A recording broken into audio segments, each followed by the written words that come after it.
รายการต่อไปนี้เป็นรายการทั่วไปสามารถรับชมได้ทุกวัย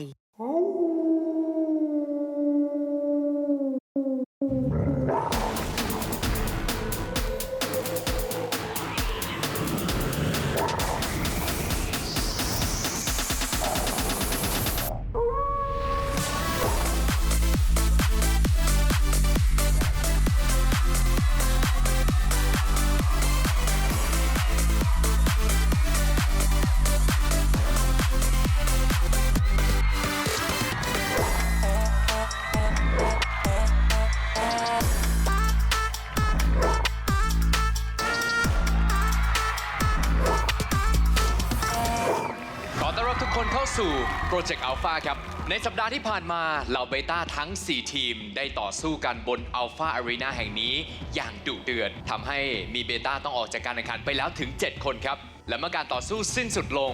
เราก็ได้มาซึ่ง Best Beta ที่ได้ท้าชิงตำแหน่งอัลฟา1 คนเป็นที่เรียบร้อยครับรวมถึงอัลฟาอีก 1 คนที่ได้คะแนนโหวตจากผู้ชมทั้งประเทศน้อยที่สุดก็ต้องลงมาร่วมแข่งขันในแมตช์นี้ด้วยและจะมีเพียง 2 คนเท่านั้นครับที่จะได้ตำแหน่งอัลฟาส่วนอีก 1 คนที่เหลือจะต้องไปเป็นเบต้าซึ่งการตัดสินมาจากกรรมการทั้ง 5 ท่านสวัสดีครับกรรมการครับผมสวัสดีครับเป็นอีก 1 วันที่น่าตื่นเต้นมากนะฮะเพราะว่าเราจะได้เห็นการ Challenge Alpha บน Alpha Arena แห่งนี้กรรมการคาดหวังที่จะเห็นอะไรผมว่าการที่เราต้องจับตัวเองไปอยู่ในความกดดันเนี่ยผมคิดว่ามันจะเค้นฟอร์มดีที่สุดของตัวคนคนนั้นมาผมว่านี่เป็นพาร์ทที่สนุกที่สุดของรายการนะครับคือคนที่นั่งอยู่ตรงเนี้ยมันต้อง watch the throne แบบว่าจะมีคนมาแย่งชิงเก้าอี้เราไหมเราต้องการเห็นความสูสีคู่ขี้ยากต่อการตัดสินใจไม่อยากจะเห็นมุมให้เราต้องคอมเมนต์เลยอยากเห็นการเขย่าบัลลังก์ค่ะการแย่งชิงการเอาตัวรอดมันสำคัญที่สุดในอัลฟาอารีนานี้ค่ะผมคาดหวังว่าเบสเบต้าเนี่ยสู้สุดจริงอ่ะมันต้องไล่กวดอัลฟาให้ได้จริงๆอ่ะสู้กันเอาให้สมน้ำสมเนื้อรอดูครับได้ฟังความคาดหวังจากกรรมการไปเป็นที่เรียบร้อยแล้วนะครับแต่ว่าคณะกรรมการครับก่อนที่เราจะไปพบกับ Challenge Alpha วันนี้จะเป็นครั้งแรกของรายการครับที่เราจะได้เห็นโชว์เพลงธีมประจำรายการซึ่งเพลงนี้เนี่ยถูกทำขึ้นโดยโปรดิวเซอร์ชื่อดังของประเทศA-Podcast ครับว้าวกับโชว์สุดยิ่งใหญ่ของเหล่าอัลฟาและเบต้าทั้ง 20 คนถ้าพร้อมแล้วขอยกอารีนาแห่งนี้ให้กับพวกเขาเลยครับกับเพลง The Alpha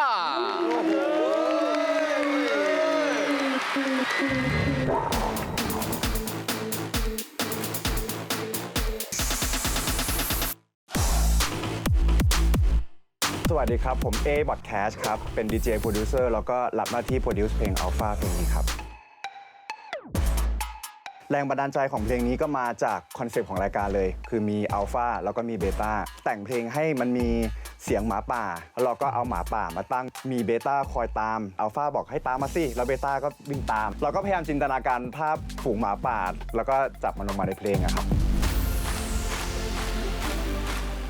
ผมไม่คิดไม่ฝันว่าจะได้ทำงานร่วมกับเขาเลยครับซึ่งเพลงนี้มันแบบทั้งแรปทั้งร้องอะไรเงี้ยซึ่งแบบมันครบผมว่ามันให้ความรู้สึกแบบจุดมุ่งหมายถึงฝันอย่างเงี้ยทุกคนเป็นนักล่าพร้อมทุกลมหายใจทุกย่างก้าวอย่างเงี้ยฮะแบบพร้อมที่จะเป็นอัลฟาผมเห็นตัวเองในโชว์เพลงนี้ครับว่าแบบตัวเองกำลังแบบเล่นกับเพลงนี้อยู่น่าจะได้เห็นความดุดันแล้วก็ความแบบสตรองอะไรเงี้ยฮะน่าจะเป็นเพลงรายการที่โหดที่สุด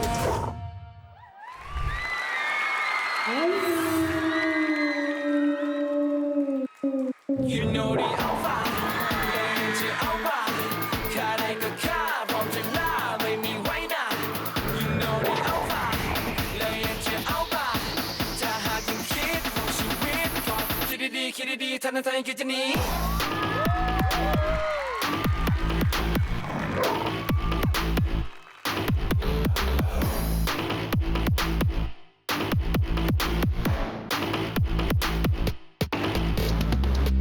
To the stage ย้อนมองดูคุณก็แค่เด็กที่ฝันไว้มันตั้งไกลจะเป็นไปได้ยังไง But look at me look at me look at me now I'm gonna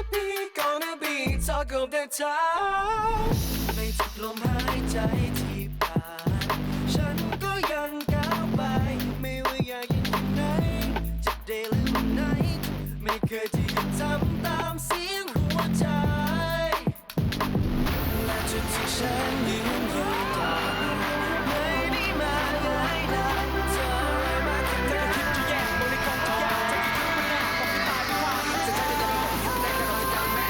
getting wild You know the alpha เลยยังจะเอามาแค่ได้ก็ฆ่าบอกจะล่าไม่มีไว้หน้า You know the alpha เลยยังจะเอามาถ้าหากยังคิดว่าชีวิตก่อนคิดดีๆทั้งใจคิดจะหนี Alpha Follow my lead Alpha Follow my lead Alpha Follow my lead Alpha Follow my lead จะคิดว่าจะอยู่ตลอดไปแต่ว่าวันนี้มันถึงเวลาของเด็กใหม่จะไม่รอการเปลี่ยนแปลงที่มาจากมือของใครโลกใบใหม่กำลังรอ Yeah it's the Alpha time Sitting on the throne ใจชนะมันร้องตะโกนมันชิวอยู่ to the bone Now they ยิ่งสูงยิ่งหนาวคือเขาบอกตัวไม่เคยก็รอก Yeah nothing gonna stop me L-O-P-H-A You know me L-O-P-H-A เธอได้รู้ L-O-P-H-A You know me L-O-P-H-A ก็รู้ได้เลย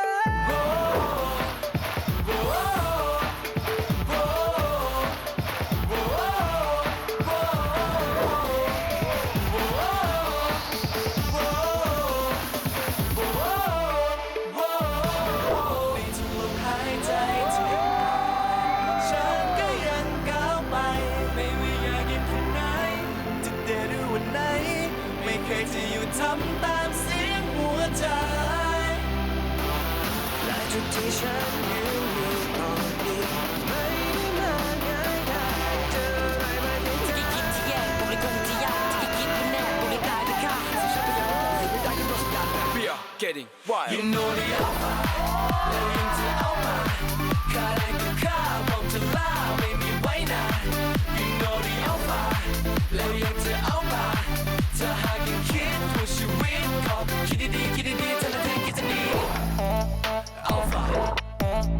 Follow my lead Alpha Follow my lead Alpha Follow my lead Alpha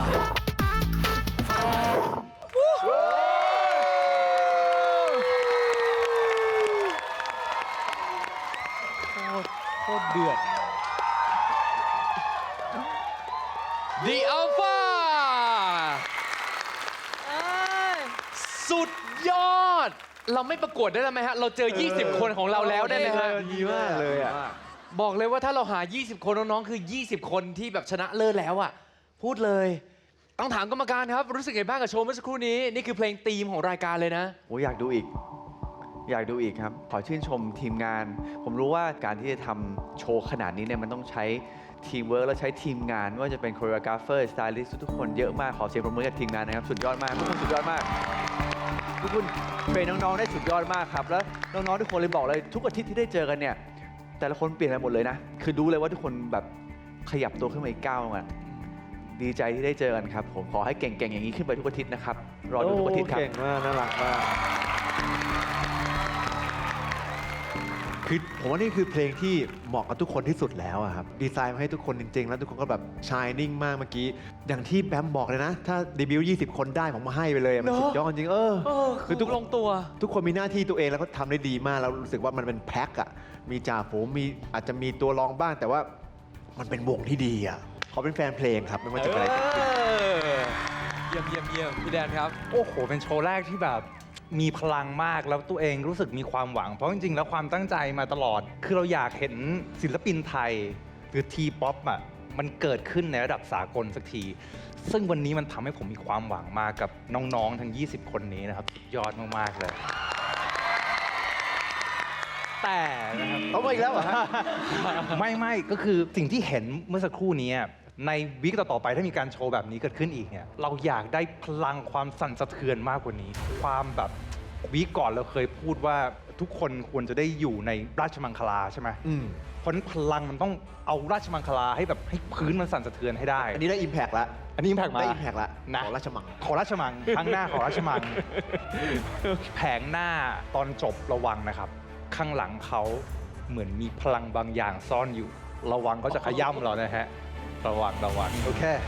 ขอบคุณพี่แดนครับพี่สารนี่ก็ดูเมื่อกี้ว่าขนลุกไป มันลุกมากจะร้องไห้โอ้โหขอบคุณที่ตั้งใจนะลูกนะ ขอบคุณมากๆขอบคุณมากๆเลยอะคือพี่ก็อยู่ในฐานะแบบคนประกวดมาก่อนนะเนาะแล้วพอมันเห็นแบบพลังสามัคคีอ่ะโอ้โห ไปคอนเสิร์ตให้ครบเลยปะ คือพี่นี้แยกไม่ออกว่าใครคืออัลฟาใครคือเบต้าแต่วันนี้ที่พี่นี้เห็นคือดงหมาป่าที่ฆ่าได้ฆ่าฟัดได้ฟัด ไม่ว่าตอนที่จะเป็นจังหวะของใครที่มาอยู่ข้างหน้าหรือมันเป็นจังหวะของใครที่ร้องอ่ะขอให้เชื่อว่าเพื่อนส่งให้คุณตลอดเลยนะพี่นี้จับตามองทุกคนน่ะทุกคนส่งพลังกันหมดเลยนั่นหมายความว่าลูกคือดงหมาป่าที่แข็งแรงที่สุดเลยพี่เห็นพี่ยังขนลุกเลยนั่นหมายความว่าลูกทำกันได้ดีมากขอบคุณที่ตั้งใจแล้วก็สิ่งที่พี่อยากเห็นคืออยากให้ตั้งใจขึ้นไปเรื่อยๆเพราะพี่อยากตัดสินยากๆครับ ดีจริงคือพลังมันแบบพอ 20 คนมันมารวมกันอ่ะมันให้ energy ที่ต่างแบบชนิดแบบคูณ 5 คูณ 6อ่ะขอชมเลยคือขอชมทั้งคนคิดโคโรกราฟขอชมทั้งน้องๆเลยที่โชว์ยิ่งเยอะอ่ะมันต้องการความพร้อมเพรียงเนาะมันต้องการพลังแบบมหาศาลแล้วถ้ามันไม่ไปในทางเดียวกันอ่ะมันเละง่ายมากโดยเฉพาะเรื่องของการเต้นอ่ะคือรู้เลยว่าคนที่เต้นได้ดีมากๆก็พยายามทำให้มันได้เท่าเพื่อนคนที่เต้นที่แบบอาจจะอ่อนหน่อยก็พยายามทำมันให้มันได้เท่าเพื่อนพอมันเท่ากันปุ๊บอะโอ้โหมันอิมแพกมากแล้วมันขนลุกอะท่อนที่ของตัวเองที่มันควรจะเท่ทุกคนเก็บได้หมดเลยอะคือสุดยอดครับหวังว่าโชว์หลังจากนี้ทุกอันมันจะเป็นแบบนี้นะขอดูโชว์ต่อไปเลยดีกว่าเย้พูดดีๆ ก็จากที่พี่แสดงพูดว่าถ้าเดย์20 คนได้ก็เดย์ไปเลยนี่เป็นบทพิสูจน์ว่าพวกเรามีคุณภาพ แล้วก็พวกเราพร้อมที่จะเป็นศิลปินทุกคนเลย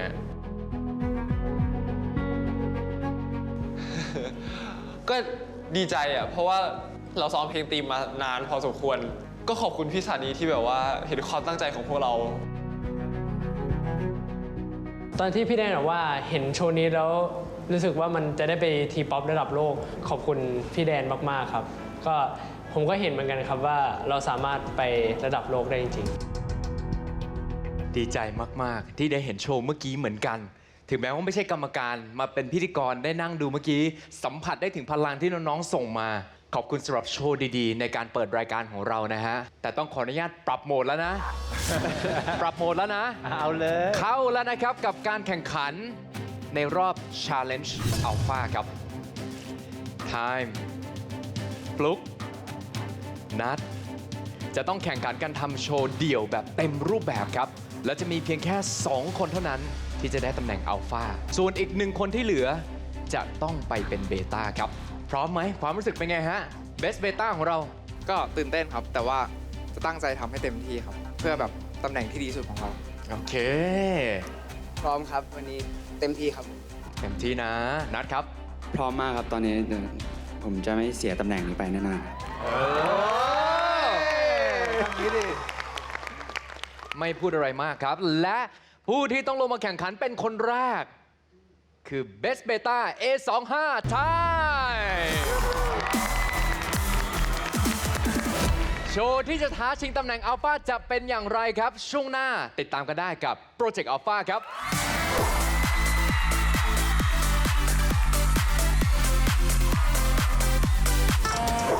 โชว์ของ Best Beta ไทม์จะสั่นสะเทือนบัลลังก์อัลฟาได้หรือไม่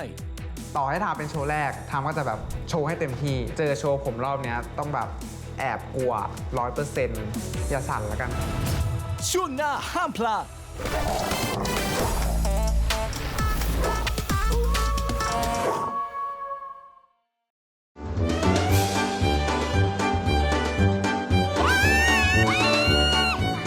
บ้าแต่ว่าที่ชาร์จถ้าจิ้มคนแล้วมันช็อตเลยเหรอบ้าลองเจนนี่ก่อนเรื่องจริงว่ะลองพี่ก๊อฟด้วยก่อนเรื่องจริงว่ะ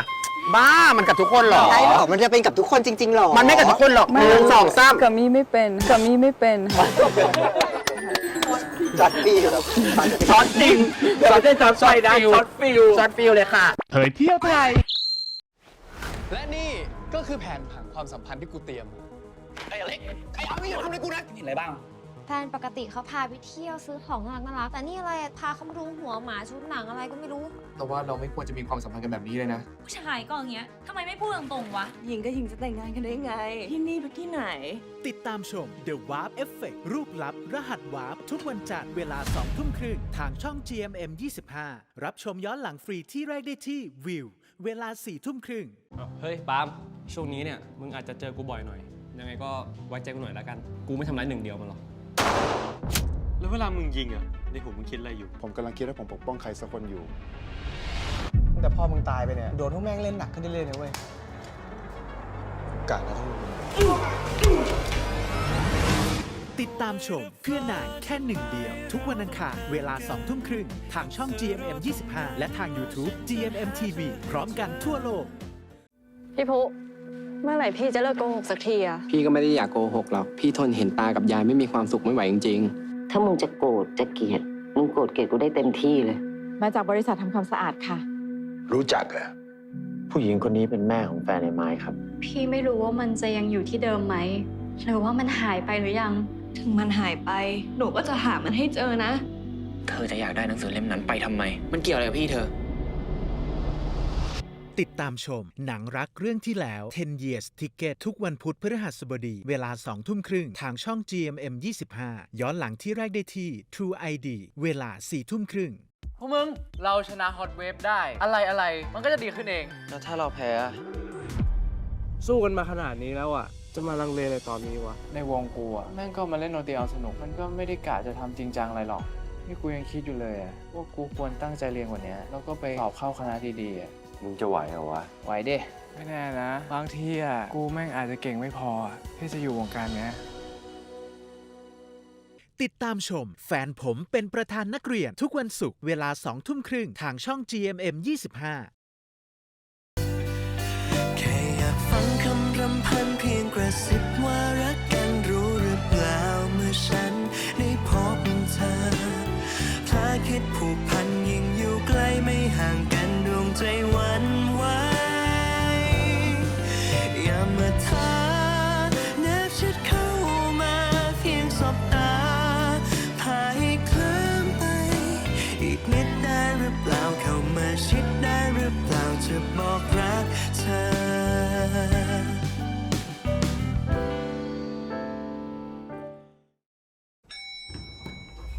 ผมว่าคนเรามีมูลค่าชีวิตติดตัวมาตั้งแต่เกิดแล้ว เพราะฉะนั้นคนต้นทุนต่ำๆอย่างผมเนี่ย ถ้าไม่พึ่งทางลัดก็หมดสิทธิ์ลืมตาอ้าปาก ทำงานแทบตายมึงได้เงินมาแค่เนี้ยสงสัยต้องเป็นทาสมันไปตลอดชีวิตแน่ เพราะเว็บพนันที่พวกมึงโกงกูไปอ่ะค่าเสียหายเท่าไหร่10 ล้าน10 ล้านเหรอเข้าใจนะจ๊ะ คือแกมีปัญหากับมันอะแล้วทำไมถึงทำงานกับมันอีกอะ มันชื่อสัตว์มันบอกว่ามันจะปลดหนี้ให้เรา ถ้าเรายอมทำงานกับมัน ถ้างั้นต้องฉลองหน่อยแล้วแหละ ที่ฟ้าลิขิตให้เรามาเจอกัน ถ้าเราทำแอปหนึ่งขึ้นมาเนี่ยที่สามารถเรียกเด็กได้ก็ไม่ต้องเสียค่าในหน้าเลย และที่สำคัญนะ แกใช้โรงแรมเราเนี่ยเป็นที่ทำงานได้เลยเป็น co-working space อะไรอย่างนั้นนะ เราจะรวยกันใช่ปะ จบเดือนละ300,000มาถึงขั้นตอนที่ยากที่สุดสำหรับเรื่องนี้แล้วเราจะใช้ชื่อแอปว่าอะไร ตอนที่ลูกค้าจะจองเราอ่ะ เขาจะใช้คำนี้เว้ย ทักครับ พอดีผมได้ยินชื่อทักครับมาจากเพื่อนนะครับแคปอยู่ที่ไหน ไอ้วงการเนี้ย ถ้าใครไปขัดขามันนะ รับรองโดนเก็บเรียบแน่ อย่าคิดไม่ซื่อกับกูแล้วกัน เชี่ยนี่มันแฟนมีชัดๆ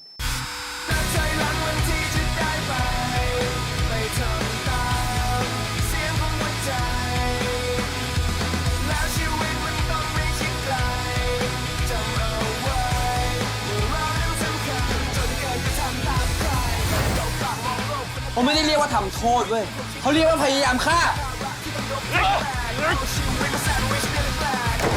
ถ้างานนี้ไปได้สวย ชีวิตพวกเราก็จะดีขึ้น แต่กลับกัน ถ้ามันเละพวกเราก็คงจะจบเฮ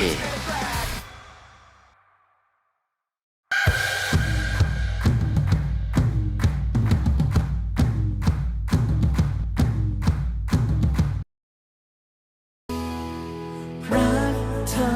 ไม่ได้บอกตัวเองให้จำไว้รักเธอไม่ได้แม้อยากรักสักเท่าไรรัก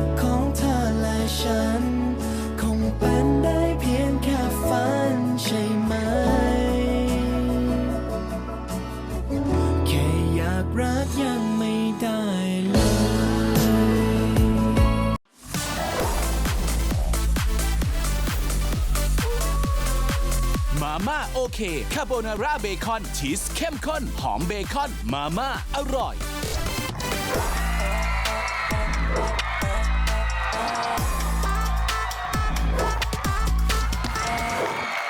กลับเข้าสู่โปรเจกต์ Alpha ครับ และนี่คือการแข่งขันในรอบ Challenge Alpha ตอนนี้ถึงเวลาการแข่งขันแล้วครับ ขอเชิญกันเลยกับ Best Beta ของเรา A25 Time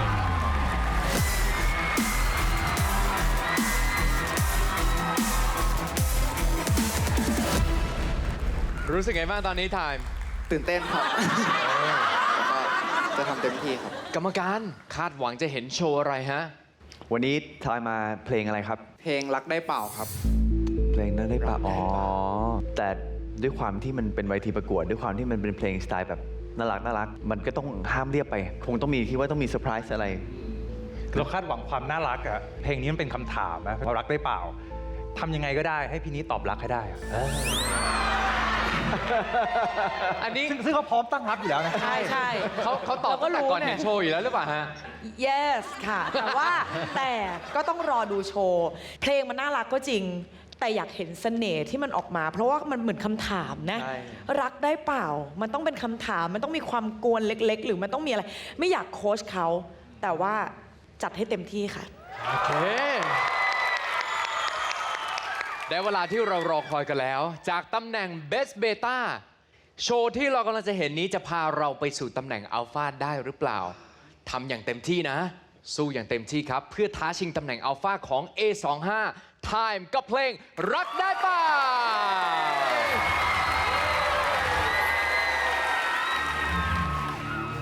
วันนี้เลือกรักได้เปล่าครับของกวิน เพราะว่ารู้สึกเห็นตัวเองในเพลงนี้ความสนุกน่ารักอะไรเงี้ยสดใสด้วยแล้วก็มีแรปที่แบบมันด้วยอะไรเงี้ยเพลงนี้จะได้เห็นอะไรจากไทม์ใช่ไหมครับการเต้นที่สนุกครับการดึงดูดคนอะไรเงี้ยแบบสนุกเฮฮามีอะไรที่แปลกใหม่เราไม่เคยทำเหมือนกันใช่ครับนี่เป็นครั้งแรก วันนี้ 3 คนที่แข่งกันผมรู้สึกว่าพี่ไทม์มีเปอร์เซ็นต์ที่จะได้เป็นอัลฟาค่อนข้างสูงครับ ตัวว่าพี่ไทม์อะสามารถขึ้นไปเป็นอัลฟาได้ พี่ไทม์น่าจะได้เป็นอัลฟา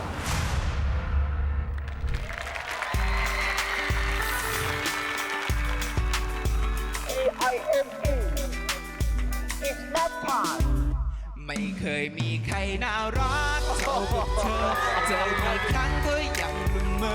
ยอมให้เธอได้ทุกอย่างให้ฉันรักได้ปากให้จะน่ารักเท่ากับเธอหาให้ตายก็หาไม่เจออยากขอเธอแค่สักอย่างให้ฉันรักได้ปะโว้ฉันไม่เคยจะเศร้าเลยเวลาที่อยู่กับฉันฉันแค่เมารักอยู่กับเธอทุกวันอยู่กันแบบนี้ตลอดไปได้ไหมชีวิตมีครั้งเดียวอยากทำให้สดใสน้องแก้มกบเป็นคนที่ใจดีถ้าจับใครอยากจับเธอเป็นคู่กรณี I'm so happy วีวออธิษฐานทุกวันขอเป็นคนสำคัญเธอจะมองฉันคนเดียวไหมนะเจอใครๆเธอจะชมไหมนะจริงดิเอายังไงดีเชื่อดีหรือเปล่าYou so cute เวลาอยู่ยิ้มคนอะไรน่ารักสักทีอยากได้เธอมาแนบแอบยิงใกล้ๆไม่เคยมีใครน่ารักเท่ากับเธอเจอกี่ครั้งก็ยังละเมอยอมให้เธอได้ทุกอย่างให้ฉันรักได้ปะให้เธอน่ารักเท่ากับเธอหาให้ตายก็หาไม่เจออยากขอเธอแค่สักอย่างให้ฉันรักได้เธอเคยมีแฟนมาแล้วกี่คนแต่ฉันก็ไม่ได้สนใจเธอเคยมีแฟนเป็นตัวเป็นตนแต่ก็ไม่ลงเอยเท่าไรโอเคเธออย่าเพิ่งแปลกใจรักที่ฉันมีไม่ได้มีแจกใครฉันเป็นคนดีไม่ได้มีฤทธิ์เดชให้เธอคนนี้ได้เป็นคนพิเศษเป็นเด็กเล็กแต่ริจะมีรักก็เธอนั้นถูกสเปคโดนใจผมนี้ครับรักได้ไหมให้ผมรักได้เปล่าถ้าคุณไม่ว่าอะไรผมได้เป็นเจ้าบ่าวตัวเล็กๆจะผมยาวบ่าทุกครั้งที่เจอกันมันทำให้ผมประมาทเธอจะมองฉันคนเดียวไหมนะเจอใครๆเธอจะชมไหมนะจริงดิเอายังไงดีเชื่อดีหรือเปล่า You so cute เวลาอยู่ยิ้มคนอะไรน่ารักสิจริงอย ากได้เธอมาแนบแอบอิงใกล้ๆไม่เคยมีใครน่ารักเท่ากับเธอ เจอกี่ครั้งก็ยังละเมอยอมให้เธอได้ทุกอย่างให้ฉันรักได้ปากให้เจ็ดน่ารักเท่ากับเธอหาให้ตายก็หาไม่เจออยากขอเธอแค่สักอย่างให้ฉันรักได้เปล่าโอ้ให้ฉันรักได้เปล่าโอ้ให้ฉันรักได้เปล่าโอ้รักได้เปล่าจากน้องชายเบสเบต้าของเรานะฮะ โอ้โห น่าจะรักเต็มๆเลยนะ ทุกคนที่ดูอยู่ตอนนี้นะฮะ แต่ที่สำคัญก็คือต้องให้กรรมการของเรารักนี่แหละ ดูซิว่าจะรักได้เปล่าครับกรรมการฮะ สำหรับโชว์เมื่อกี้นะครับไทม์ก็ยังเป็นไทม์นะ โชว์ดีมีเสน่ห์สายตาการมองกล้องอะไรเงี้ยดี แต่พี่รู้สึกว่าไทม์ไปให้โฟกัสกับบล็อกกิ้งกับท่าเต้นกับการมองกล้องเยอะจนโฟกัสกับตัวเพลงกับทำนองเพลงกับการร้องอ่ะมันน้อยลงมาแรปแบบไม่มีปัญหามันอยู่ที่ท่อนร้องเช่นท่อนพรีก่อนเข้าฮุกอะท่อนอ้อนอะ You're so cute เวลาเธอยิ้มเนี่ยมันต้องเบาแล้วมันต้องแบบตอนนี้มันร้องอย่างเท่ากันหมดเรียบๆถ้าเราเจอเพลงนี้เมื่อไหร่เนี่ยมันจะต้องวาง mind map พอเราฟีเจอริ่งท่อนเวิร์สเป็นอีกคนหนึ่งพรีปุ๊บทำนองมันเปลี่ยนเราต้องเปลี่ยนตามคาแรคเตอร์เปลี่ยนใช่แต่เสียงร้องมันต้องเปลี่ยนมันต้องเบาลงหรือมันจะอ้อนขึ้นหรือมันจะเป็นการเอื้อนอีกแบบมันต้องดีไซน์ให้แล้วพอเข้าฮุกปุ๊บเป็นอีกแบบไปเติมท่อนนี้มาแล้วพี่รู้สึกว่ามันจะทำให้โชว์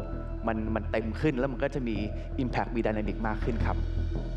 ตกใจเหมือนกันไม่คิดว่าตัวเองจะโดนเรื่องนี้ เราก็พยายามร้องดีมาตลอด แต่ว่าพอมาครั้งเนี้ยมันเหมือนแบบร้องนิ่งไปแล้วมันไม่สื่อสาร ก็เลยรู้สึกว่าครั้งนี้ทำได้ไม่ดีแอบตกใจครับ คือไทม์เนี่ยเขาเป็นคนที่ตอนที่อยู่ในทีมเนี่ยเขาชายนิ่งมากเลยอะเพราะว่าท่อนที่เขาได้จะเป็นท่อนที่ร้องเป็นหลักอะสมมติว่าทุกคนเต้นกันยับแล้วมันจะแบบปุ๊บไฟส่องแล้วไทม์จะเดินออกมาปุ๊บทุกคนจะแบบโอ้ไทม์ซึ่งตอนนั้นพวกเราประทับใจเขามากคือเขามีออร่าเสียงเขามีเอกลักษณ์พอเข้ามาโฮสเตจคนเดียวเนี่ยมันอาจจะต้องอย่างที่โตบอกคือมันไม่ได้มีพาร์ทที่เป็นเฉพาะไทม์อะมันเป็นไทม์ทั้งหมดเลยอะมันเป็น all time อะดังนั้นเวลาที่เราใช้เสียงที่มันแข็งแรงอะเราอาจจะมั่นใจว่าแบบโหเราใช้โทนนี้แล้วมันแบบมันคิวทุกคนเลยมันเป็นเสียงที่แบบมันแข็งเกินทุกคนเลยแต่พออยู่คนเดียวเนี่ยมันเท่ากับเราฆ่าตัวเองไปเรื่อยๆอะมันน่าจะมีท่อนที่แบบว่าท่อนนี้มันน่าประทับใจมันมีผ่อนเบาลงมาพาร์ทเต้นเนี่ยมันทำได้ดีอยู่แล้วถ้าการร้องเนี่ยนะมันกลายเป็นตัววาดสีสันให้กับโชว์อะมันน่าจะดีมากๆเลยมันเฟลมาก มันเหมือนเราพยายามตั้งใจทำบางอย่างออกไปแล้วแต่เขาแบบไม่ได้รับไปอะแล้วเขารู้สึกว่ามันกำลังทำร้ายไทม์อยู่แล้วเป็นสิ่งที่เป็นเนกาทีฟด้วยอะทำเลยรู้สึกแย่ คือการร้องเพลงหรือการออกมาโชว์เนี่ยมันก็คือการสื่อสารอย่างหนึ่งนะครับมันต้องสื่อสารอะไรออกมาให้ได้อย่างเงี้ยแต่ตอนนี้ที่ไทม์โชว์ทั้งหมดเลยเนี่ยเราไม่ได้ยินอะไรที่มันชัดเลยพูดแล้วมันก็หย่อนลงไปอยู่แค่นั้นนะมันไม่ถึงเราเลยอะลองดูนะครั้งหน้าจ้องให้ชัดให้รู้ว่าพูดกับใครอยู่ต้องการอะไรจากเขาหรือเราต้องการจะให้อะไรกับเขาเอาให้อยู่ให้เรารู้สึกว่าเราได้ให้เขาถึงแล้วก่อนแล้วค่อยไปแล้วก็อย่างเช่นแบบตอนที่แบบให้ฉันเป็นเจ้าบ่าวไอ้ตอนที่ขึ้นไปบนเก้าอี้อย่างนั้นน่ะมันคือยูคนเดียวเต็มแล้วอะมั่นใจหน่อยดีวะนึกออกปะขึ้นไปยืนแล้วแบบเฮ้ยจะขอเป็นเจ้าบ่าวเว้ยเอาให้ชัดแล้วตอนจบสุดท้ายที่แบบให้ฉันรักได้เปล่าขยิบตาสักหน่อยก็ได้อะไรก็ได้ที่มันแบบสุดท้ายหรือโอกาสสุดท้ายวินาทีสุดท้ายแล้วขอได้ไหมนะครับพี่ฝากเรื่องนี้ไว้สู้ๆขอบคุณครับพี่แดนครับอ้าวทีนี้ต้องถามแม่แล้วล่ะมีเสน่ห์ดึงดูดเนี่ยคือไทม์อยู่แล้วมีความน่ารักเนี่ยคือไทม์อยู่แล้วคราวนี้อย่างนี้ลูกน้ำหนักของการโชว์ค่ะมันเหมือนการเล่าเรื่องเนาะอยากให้คนติดตามเราต้องไป1 ถึง 10ค่อยๆไปใช่ไหมลูกคราวนี้ลูกไปถึงลูกมา5แล้ว5ปุ๊บ5 6 7ก็ถอยมา4 3 2น้ำหนักของการโชว์มันไม่สมูทอาจจะต้องเป็นประสบการณ์เนาะลูกจะต้องฝึกไปเรื่อยๆว่าเวลาโชว์เนี่ยเขาจะมีน้ำหนักการโชว์ว่าเขาจะเล่าเรื่องยังไงไปตั้งแต่1 ถึง 10มันเป็นเพลงรักก็จริงแหละบอกรักได้เปล่าแต่มันต้องรักได้ไหมรักได้ไหมอะรักหน่อยนะรักหน่อยนะ ต้องมีหลายวิธีนึง ถูก เวลา ต้ จะ อง จีบคนนะ นั่นหมายความว่าน้ำหนักของการโชว์ของแต่ละรอบอะพอมันเท่ากันมันเลยหาความว้าวไม่เจอ ปกติแล้วไทม์เขาจะมีโชว์ท่อนพีคของเขาตลอด วันนี้มันขาด พอมันขาดปุ๊บความคาดหวังของเราที่เรานั่งอยู่แล้วมันต้องมาอ้าวมันไม่มีเว้ยมันหายไปเว้ย ข้อดีของโชว์เนี้ยพี่ว่าทำมีสกิลการเต้นที่พี่รู้เลยว่าทำกันบ้านมา เก็บท่าคมมันรู้เลยว่าซ้อมมาจริงๆแต่พี่รู้สึกถึงความมันตั้งใจอ่ะมันตั้งใจเกินไปที่จะแบบคือรู้แหละว่าเรามาท้าชิงอัลฟาแหละมันก็เลยมีความตั้งใจบวกเข้าไปตรงนั้นพอมันตั้งใจมากปุ๊บอะมันเลยเป็นข้อเสียมันเลยทำให้รู้สึกว่าทุกอันมันดูโอ้ยต้องพยายามให้ดีทุกอันผมจะต้องพยายามทำให้มันคมซึ่งมันทำให้มันเสียดายการสื่อสารนะการสื่อสารมันเลยไม่ได้ดีเท่าที่ควรครับพี่ว่ามันคือการโฟกัสผิดจุดอะถามแค่นั้นเลยอันนี้ก็น่าจะเป็นบทเรียนเนาะของการที่ถึงแม้ว่าเราจะเป็นเบสเบต้าแล้วเมื่อเราต้องมาชิงกับคนที่เรารู้สึกว่าเฮ้ยเราต้องดึงเขาลงมาให้ได้อย่าตั้งใจจนเกินไปคนดูไม่ได้อยากเห็นความตั้งใจในการทำโชว์คนดูอยากเห็นความสนุกความตั้งใจมันคือการซ้อมการคิดมาที่บ้านแต่มันไม่ใช่การมาทำไม่ได้มาแสดงว่าฉันตั้งใจโชว์อันนี้น่าจะเป็นบทเรียนแล้วครั้งหน้าถ้าทามมีโอกาสได้มาท้าชิงกับอัลฟาอีกพี่ว่าทามจะทำได้ดีกว่านี้พี่รอดูครับขอบคุณกรรมการครับ คือทำรู้ตัวเองแล้วตั้งแต่โชว์จบอะครับรู้สึกว่าโชว์นี้เราแบบยังสื่อสารไม่ดีจริง ๆ พี่ทามเขาเปอร์ฟอร์มดีมากแล้วเขาติดอย่างเดียวแค่เรื่องเสียงแค่ว่าปกติพี่ทามร้องดีกว่านี้ แต่ทำไมวันนี้แบบว่าเกิดอะไรขึ้น ตอนที่โชว์คงก็หาไปบอกมิวสิกว่าแบบมันเนิบไปไหมมันส่งไม่ถึงเราเลยคงเสียดายนะรู้สึกว่าหลายๆอย่างในเพลงเขามันได้มากกว่านี้ทุกอย่างเลยอย่าผิดหวังนิดนึงครับ ช่วงหน้าครับถึงเวลาของอัลฟาที่ถูกท้าชิงตำแหน่งโดยตรงนะฮะนั่นก็คือ A20 นัทนั่นเองครับโชว์ของเขาจะเป็นอย่างไรเดี๋ยวกลับมาดูกันช่วงหน้ากับโปรเจกต์อัลฟาครับ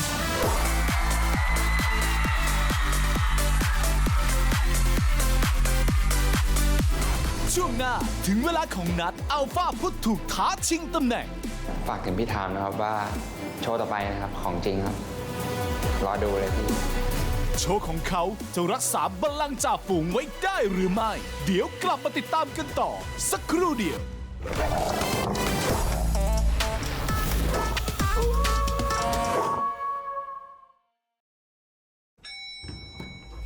ผมว่าคนเรามีมูลค่าชีวิตติดตัวมาตั้งแต่เกิดละเพราะฉะนั้นคนต้นทุนต่ำๆอย่างผมเนี่ยถ้าไม่พึ่งทางลัดก็หมดสิทธิ์ลืมตาอ้าปาก ทำงานแทบตายมึงได้เงินมาแค่เนี้ยสงสัยต้องเป็นทาสมันไปตลอดชีวิตแน่ ว่าเว็บพนันที่พวกมึงโกงกูไปอ่ะค่าเสียหายเท่าไหร่10 ล้าน10 ล้านเหรอเข้าใจนะจ๊ะ คือแกมีปัญหากับมันอะแล้วทำไมถึงทำงานกับมันอีกอะ มันชื่อสัตว์มันบอกว่ามันจะปลดหนี้ให้เรา ถ้าเรายอมทำงานกับมัน ถ้างั้นต้องฉลองหน่อยแล้วแหละที่ฟ้าลิขิตให้เรามาเจอกัน ถ้าเราทำแอปหนึ่งขึ้นมาเนี่ยที่สามารถเรียกเด็กได้แล้วก็ไม่ต้องเสียค่าในหน้าเลย และที่สำคัญนะแกใช้โรงแรมเราเนี่ยเป็นที่ทำงานได้เลยเป็น co-working space อะไรอย่างนั้นนะ เราจะรวยกันใช่ปะ จบเดือนละ300,000มาถึงขั้นตอนที่ยากที่สุดสำหรับเรื่องนี้แล้วเราจะใช้ชื่อแอปว่าอะไร ตอนที่ลูกค้าจะจองเราอ่ะเขาจะใช้คำนี้เว้ย ทักครับ พอดีผมได้ยินชื่อทักครับมาจากเพื่อนนะครับครับอยู่ที่ไหน ไอ้วงการเนี้ยถ้าใครไปขัดขามันนะรับรองโดนเก็บเรียบแน่ อย่าคิดไม่ซื่อกับกูแล้วกันเชี่ยนี่มันแฟนมีชัด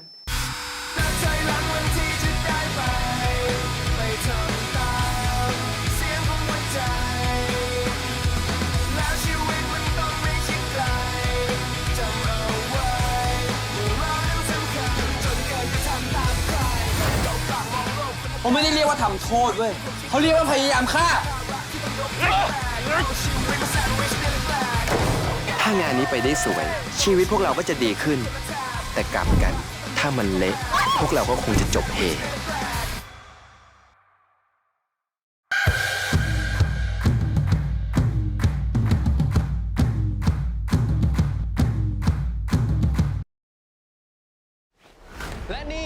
ก็คือแผนผังความสัมพันธ์ที่กูเตรียม ไอ้อเล็กไอ้เอาไม่อย่าทำอะไรกูนะเห็นอะไรบ้าง แฟนปกติเขาพาไปเที่ยวซื้อของน่ารักแต่นี่อะไรพาเขามาดูหัวหมาชุดหนังอะไรก็ไม่รู้ แต่ว่าเราไม่ควรจะมีความสัมพันธ์กันแบบนี้เลยนะ ผู้ชายก็อย่างเงี้ยทำไมไม่พูดตรงๆวะ หญิงกับหญิงจะแต่งงานกันได้ไง ที่นี่เป็นที่ไหน ติดตามชม The Warp Effect รูปลับ รหัสวาร์ปทุกวันจันทร์เวลา 2 ทุ่มครึ่งทางช่อง GMM 25 รับชมย้อนหลังฟรีที่แรกได้ที่วิวเวลา 4 ทุ่มครึ่ง เฮ้ยปาล์มช่วงนี้เนี่ยมึงอาจจะเจอกูบ่อยหน่อยยังไงก็ไว้ใจกูหน่อยแล้วกันกูไม่ทำร้ายหนึ่งเดียวมันหรอกแล้วเวลามึงยิงอ่ะในหัวมึงคิดอะไรอยู่ ผมกำลังคิดว่าผมปกป้องใครสักคนอยู่ แต่พอมึงตายไปเนี่ยโดนพวกแม่งเล่นหนักขึ้นเรื่อยๆนะเว้ยกะนะทุกคน ติดตามชมเพื่อนายแค่หนึ่งเดียว ทุกวันอังคารเวลา 2 ทุ่มครึ่งทางช่อง GMM 25 และทาง YouTube GMM TV พร้อมกันทั่วโลก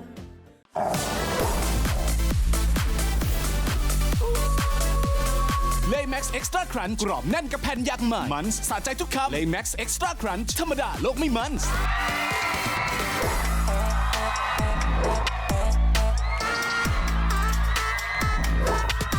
กลับเข้าสู่โปรเจกต์อัลฟาครับในรอบ Challenge Alpha กับการต่อสู้แย่งชิงตำแหน่งอัลฟาซึ่งผ่านไปแล้ว 1 โชว์นะฮะของ Best Beta Time นั่นเอง และตอนนี้ถึงเวลาของอัลฟาคนแรกที่ถูกท้าชิงตำแหน่งอัลฟา A20 นัดครับ โอ้โหเอาเลย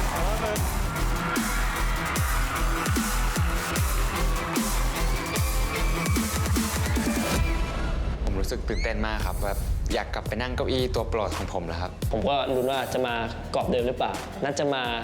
แบบคลิปคูลเท่เหมือนเดิมหรือเปล่าหรือว่าจะมาอีกแบบหนึ่ง พกความมั่นใจมามากน้อยขนาดไหนครับตอนนี้ ก็ถ้าเต็มร้อยก็ 200 เลยครับ พี่แดนรู้สึกไงบ้างกับคำตอบนี้ ผมชอบคนที่ตอบแบบนี้มาก แล้วเราจะตอบเขาไปว่าไง ท้าทายเอาดิคือเขาดูหน่อยเลือกเพลงอะไรมาครับวันนี้เลือกเพลงอะไร มีแฟนแล้วครับ ทำไมเลือกเพลงนี้ฮะ ก็อยากมีแฟนแล้ว โอ้ย ชัด หล่อแถมโสดไม่ได้โปรโมทแค่บอกเล่าอยากมีแฟนแล้วเพลงนี้เป็นไง ก็เพลงอ้อนอีกแล้วนะ ใช่ แต่จริงๆก็ถือว่าท้าทายสำหรับนัทเหมือนกันนะ เพราะว่ามันมีคาแรคเตอร์บางอย่างของเราที่กำลังคิดอยู่ว่ามันจะเข้ากับเพลงนี้หรือเปล่า จะรอดู รอดูเหมือนกันครับ ขอบคุณกรรมการครับ เอากรรมการรอดูแล้ว คุณผู้ชมรอดูแล้ว แล้วตอนนี้ถึงเวลาโชว์เพื่อรักษาตำแหน่งอัลฟาของ A20 นัดครับกับเพลง อยากมีแฟนแล้ว ผมเลือกเพลงอยากมีแฟนแล้วครับที่ผมเลือกเพลงนี้ก็เพราะว่าตอนแรกผมฟังเพลงนี้แล้วผมรู้สึกแบบเห็นตัวเองในโชว์ครับเห็นตัวเองทำโชว์นี้อยู่ก็เลยแบบมันภาพมันชัดว่าผมจะเล่นกับโชว์นี้ยังไงอะไรยังไงก็เลยเลือกเพลงนี้มาใช้ครับตอนต่อท่ายังไม่มีปัญหาเลยครับแต่พอมาเต้นกับพี่แดนเซอร์อย่างเงี้ยครับเหมือนบางครั้ง energy ผมจะดรอปไปน้อยกว่าพี่แดนเซอร์ครับก็เลยต้องแบบซ้อมให้หนักขึ้นแล้วก็เต้นให้แบบมันแรงพอๆกับพี่เขาครับอยากจะบอกพี่ๆกรรมการทั้ง5คนนะครับผมจะเซอร์ไพรส์พี่ๆทุกคนเลยครับว่ากรอบของผมที่แบบมีอยู่ตอนแรกในเพลงคุณและคุณเท่านั้นครับผมจะเอาค้อนทุบแตกนะครับรอดูครับว่าผมจะน่ารักได้แค่ไหนใครได้ดูโชว์ผมครับรับรองว่าอยากเป็นแฟนผมแน่นอนครับพี่ทามพี่ดูโชว์ผมรับรองพี่จะเสียใจที่พี่มาถามผม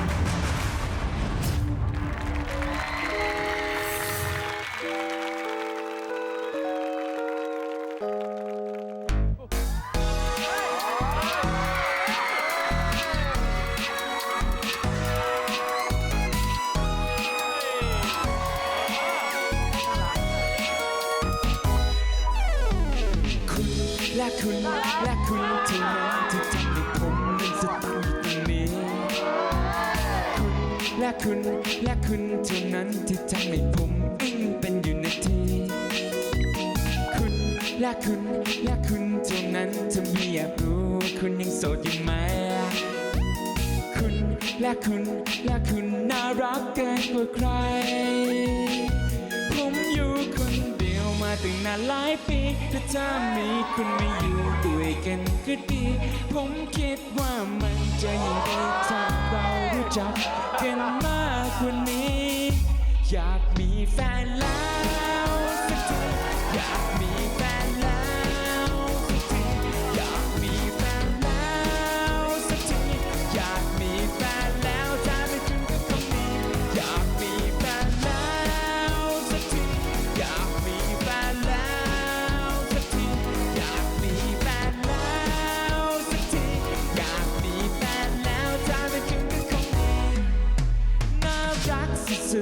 ผมเต้นแรงไม่หยุดแต่แค่เดินผ่านมาผมจ้องจนตาจะหลุดยิ้มหวานเหลือเกินและซับผมเกินแทบมุดผมนึกว่านางฟ้าไม่อยู่บนโลกมนุษย์แต่ถ้าหากว่าคุณไม่มีใครจะเอาไว้แล้วมาคุยกันมาดึงก้าวเราไม่เพราะว่าคุณต้องตาและไม่ว่าตอนไหนคุณก็ดูเถิดใจมาแสงวอร์มไล่ออกมีอะไรจะห้ามให้และ if you want คุยกันไหมแล้วเราไปกบมาตอนคุณพร้อมผมอยู่คนเดียวมาจากมาหลายปีแต่ถ้ามีคุณมาอยู่ด้วยกันก็ดีผมคิดว่ามันจะยิ่งดีถ้าเรารู้จักกันมากกว่านี้อยากมีแฟนแล้วสักทีอยากมีแฟนแล้วสักทีอยากมีแฟนแล้วสักทีอยากมีแฟนแล้วถ้าเป็นคุณกับคนนี้อยากมีแฟนแล้วสักทีอยากมีแฟนแล้วสักทีอยากมีแฟนแล้วสักทีอยากมีแฟนแล้วถ้าเป็นคุณกับคนนี้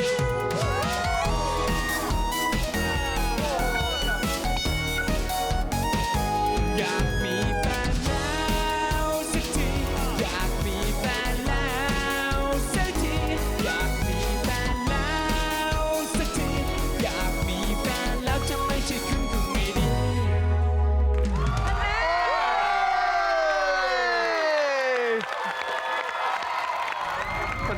พอจบโชว์แบบไม่ไหวเขาจริงเขาแบบน่ารักมาก นี่ต้องแบบเมื่อกี้อยากจะลุกขึ้นมาบ้างแล้วแบบว้ายน่ารักมากแบบตะโกนให้เขาแบบสุดแล้วเอาไปเลยครับเอาว่า คืออีพีแรกคือพี่นัทเขาจะร้องแค่คุณแบบว่ายังไม่ค่อยเข้ากันสักเท่าไหร่ แต่พอมาเพลงนี้พี่นัทเขาพัฒนาร้องแบบคือร้องแล้วมันสมูทมากร้องแล้วมันแบบมันดีมากคือแบบเดี๋ยวความหมายด้านเสียงร้องมากที่นั้นเขาดูแผ่วๆมาเลยแบบรับแดนเซอร์ปุ๊บเป็นตัวเองสุดๆเลย รู้สึกว่าเอาละแอบหวั่นว่าเราอาจจะแพ้หรือเปล่า แม่บอกเลยตอนนี้ทุกคนคงรู้สึกไม่ค่อยดีนะฮะ ทำไมล่ะครับ ความรู้สึกดีๆ มอบให้กับนัทหมดแล้ว โดยเฉพาะคุณครับคุณแดน ครับ คุณ ผม ดูจอยมากเลยเมื่อกี้ มันเกินคาดนัด เฮ้ย ที่บอกเลย คือวีก่อนหน้านั้นนะเราเคยบอกแบบว่าเฮ้ยมันคือนัดเหมือนมีองศาบอยแบนด์บางอย่างอยู่ที่แบบว่ามันเคลือบงำนัดอยู่ ปรากฏว่าสิ่งที่เกิดขึ้นบนเวทีในวันนี้มันแบบนัดไม่มีกรอบอีกต่อไปแล้วอ่ะคือแบบมันเจ๋งมากเลยอ่ะพี่ชอบมากเลยนะอันนี้ขอชื่นชม เกินคาดเซอร์ไพรส์สุดๆดีพี่สารภาพเลยวีคที่เราขึ้นไปนั่งเก้าอี้ตัวนั้นน่ะพี่นี่เป็นคนที่ติดใจเราที่สุด ติดใจแบบว่าหล่อวะเฮ้ยพูดยิ่งเหรอแต่ว่าวันนี้เราอยากบอกว่าเฮ้ยอยู่คู่ควรโคตรๆเลย ก็ที่พี่แดนคอมเมนต์ผมใช่ไหม EP 1ว่าผมแบบขี้เก๊กนี่หรือว่าอัลฟาเนี่ยวันนี้นะผมทำให้พี่แดนเห็นแล้วนะครับว่าผมก็มีอีกด้านหนึ่งของผมเหมือนกันนะครับไม่ใช่แค่แบบจะขี้เก๊กอย่างเดียววันนี้ผมก็น่ารักใช่ไหมล่ะพี่ พี่แดนชอบมากพี่ซานีล่ะ ชอบที่สุด คือชื่นชมกับลูกมันพอดีมากเลย มันพอดีมากไม่ล้นไม่เกิน เสียงร้องก็ดี การเล่าเรื่องก็ดี คือน่ารักแล้วก็มีพลังมันดึงดูดอะลูกเราดูคอนเสิร์ตแบบศิลปินใหญ่ๆเนาะเราอยากจะกรี๊ดให้เขาหันมามองเราให้ได้อะวันนี้พี่นี้เป็นแบบนั้น รู้สึกว่านัดมองมาดิอยากมีแฟนแล้วมองมาดินี่พร้อมมากเลยอะนี่บอกป่ะทั้งที่แบบมันก็เป็นแม่แล้วอะคือแบบแม่พร้อมมากลูกอะไรอย่างเงี้ยเพลงเนี้ยตอนแรกอะที่พี่สนิฟังลิปตาเนี่ยร้องเนี่ยในความรู้สึกเราอะเรารู้สึกว่ามันเป็นเพลงแบบโรแมนติกหวานอย่างเดียวนะ แต่อีซี่ใช่แต่วันนี้พอเป็นนัดอะพี่นี่รู้สึกว่ามันเหมือนแบบทรงแบบเพลย์บอยหน่อยๆแบบอยากมีแฟนแล้วอะได้ป่ะไม่รู้หรอกเหมือนจีบหยอกความรู้สึกเปลี่ยนนะที่สำคัญคือแรงลูกไม่ตกเลยยูเพอร์เฟกกลับไปนั่งที่เดิมไป อุ้ยยังไม่สรุปยังไม่สรุป ทำไมอ่ะ ยังไม่แหมรักนั้นเลย ก็ที่พี่ซานีบอกว่าผมเหมือนเพลย์บอยครับวันนี้ผมพอจะเป็นเพลย์บอยด้วยน่ารักได้ไหมครับดูไม่แบดแต่แบบน่ารักอะครับ พี่พูดเลยนะแบบจากใจผู้ชายนะบอกโคตรหล่อมันธรรมชาติมากเลยมันดีมากแล้วก็มันโชว์เคสสกิลการเต้นของนัทมากเลยด้วยคือร้องไปด้วยแต่ตัวนี่คือแบบเหมือนกับไม่ได้คิดอะไรแล้วเหมือนตัวมันไปเองอ่ะ ตรงนี้มันดีมากเลย ชอบก็คือการร้องอีกอย่างหนึ่งร้องได้คมได้แข็งแรง แล้วพอนัดรู้ตัวแล้วว่าเฮ้ยสุดท้ายมันสุดแล้วเว้ยก็มีอัดลิฟมาโชว์ให้รู้สึกว่าเฮ้ยให้อัดลิฟก็อัดลิฟได้นะก็ยังมีโชว์เปลี่ยนไปตอนท้ายให้มันพีคขึ้นไปอีกอะไรเงี้ยคุณสมควรที่จะนั่งมันมากครับ อีกคนที่มาตอกย้ำเรื่องนี้พี่ตามครับ สิ่งที่อยากจะชมนัดผมบอกตั้งแต่คราวที่แล้วครับว่าถ้า The Flash ความสามารถคือความเร็วแบทแมนคือความรวยของนัดคือความหล่อ ซึ่งความหล่อของผู้ชายเนี่ยมันจะมี2ประเภทสำหรับผมนะมันจะมีแบบความหล่อแบบผู้ชายจะรู้สึกว่ามันไส้มั้งวะแต่นัดเป็นคนที่เรารู้สึกว่าหล่อจังเลยว่ะชอบจังเลยอ่ะแป๊บนึงทำไมมือเราเป็นอ่อนๆลงอ่ะชอบเลยอ่ะรู้สึกว่าแบบเป็นคนหล่อที่เรารู้สึกว่าเราชื่นชมอ่ะรู้สึกว่าเขาน่ารักไปหมดเลยน่าเอ็นดูวันนี้เขาไม่มีความกังวลอะไรเลยเขามีแต่ความรักให้ทุกคนผมก็รักเขาแหละขอบคุณพี่ตามครับ พี่ชอบตรงที่แบบไม่ได้พยายามจะแบบดึงความสนใจจากกรรมการเพื่อให้รู้สึกว่าเอ้ยฉันจะได้คะแนนหรืออะไรแต่ว่ามันทำให้เราอยากดูนัดอยู่ตลอดทั้งโชว์ซึ่ง energy เนี้ยมันดีมากๆฝากแล้วกันครับจำความรู้สึกนี้ไว้แล้วก็น่าจะได้นั่งตรงนั้นให้เก้าอี้มันอุ่นๆยาวๆเลย ขอบคุณมากครับกรรมการทั้ง5ครับก็ภูมิใจนะครับที่ตัวเองทำโชว์ภายใน1 อาทิตย์นี่แล้วแบบออกมาดีขนาดนี้แล้วก็ผมมัดใจกรรมการได้ก็ภูมิใจกับตัวเองมากครับผมก็จะรักษาเก้าอี้อัลฟานี้ให้ได้นานที่สุดเลยครับ ผมว้าวแต่เปิดโชว์เลยแบบปุ๊บแบบโอ้โหดีมากผมถูกใจกับพี่คนนี้ ต้องพูดกับพี่เดียวว่ายังไงก็ยังได้อยู่ต่อคือพี่นัทไม่ได้ลงมาแน่ๆคือแบบรู้เลยนัทก็เป็นอัลฟาที่น่ากลัวมากๆครับ ถ้าเทียบกับนัดตอนนี้ใช่ไหมครับก็ทำยอมรับเลยอะว่านัดทำดีกว่าหลังจากดูโชว์นัดอะผมว่าแบบประตูอัลฟานี่ปิดละสำหรับผมแต่ว่าก็ยังมีอัลฟาอีกท่านหนึ่งที่แบบเรายังไม่ได้ดูประตูอัลฟาอาจจะเปิดให้ผมอีกครั้งก็ได้แต่อย่างที่บอกอย่าเพิ่งตัดสินใจไปกรรมการครับเพราะเราได้เห็นเพียงแค่2โชว์หนึ่งจาก Best Beta และโชว์เมื่อกี้ก็คือจาก Alpha ที่ออกมาดีมากๆเลยทีเดียวนะฮะแต่ช่วงหน้ารอติดตามกันต่อเลยนะครับกับโชว์จาก Alpha อีก1คนที่ได้คะแนนโหวตจากคุณผู้ชมทั้งประเทศน้อยที่สุดนั่นก็คือ A08 ฟลุกนั่นเองครับที่จะมาโชว์สุดพิเศษให้เราได้ดูกันจะเป็นอย่างไรนั้นติดตามกับ Project Alpha ครับช่วงหน้าถึงเวลาที่ฟลุกจะต้องลงมาโชว์บน Alpha Arena เธอมาทำให้ละลายโดนสาไปตายแล้วตาย โชว์ของเขาจะรักษาบัลลังก์จ่าฝูงไว้ได้หรือไม่ รอติดตามสักครู่เดียว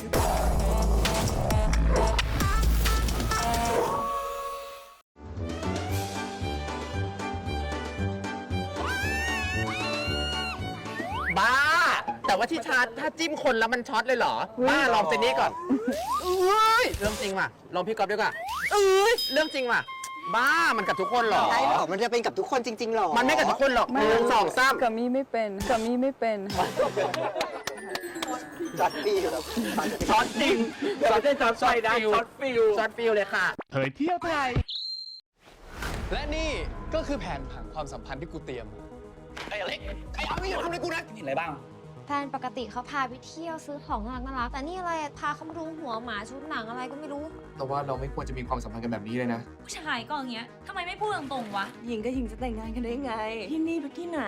ติดตามชม The Warp Effect รูปลับรหัสวาร์ปทุกวันจันทร์เวลา 20:30 น.ทางช่อง GMM 25รับชมย้อนหลังฟรีที่แรกได้ที่วิวเวลา 4:30 น.เฮ้ยปาล์มช่วงนี้เนี่ยมึงอาจจะเจอกูบ่อยหน่อยยังไงก็ไว้ใจกูหน่อยแล้วกันกูไม่ทำร้าย1 เดียวมันหรอกแล้วเวลามึงยิงอ่ะในหัวมึงคิดอะไรอยู่ผมกำลังคิดว่าผมปกป้องใครสักคนอยู่ แต่พอมึงตายไปเนี่ยโดนพวกแม่งเล่นหนักขึ้นเรื่อยๆนะเว้ยกะนะทุกคนติดตามชมเพื่อนายแค่1 เดียวทุกวันอังคารเวลา 20:30 น.ทางช่อง GMM 25และทาง YouTube GMM TV พร้อมกันทั่วโลกแม้พรุ่งนี้ยังไม่รู้จะยังไงเจออะไรแต่ฉันยังคงมีเธอ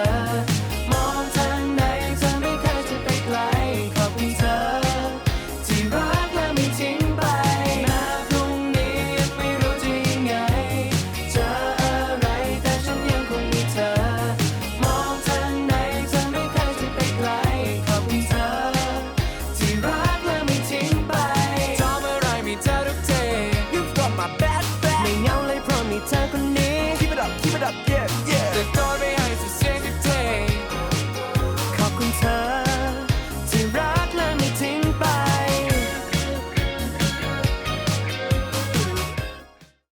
พี่พุ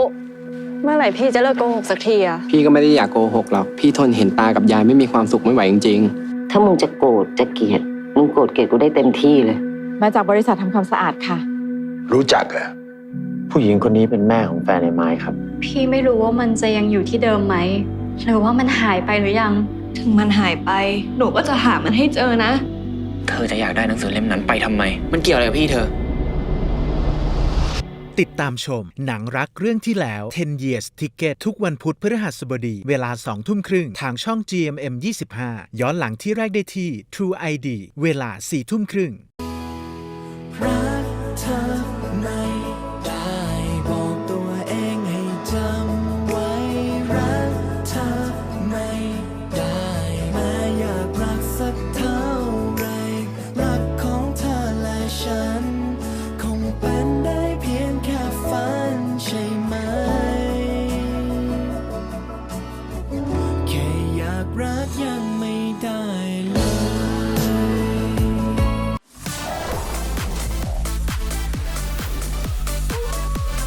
AIS 5G ครอบคลุมที่สุดเร็วที่สุดทั่วไทย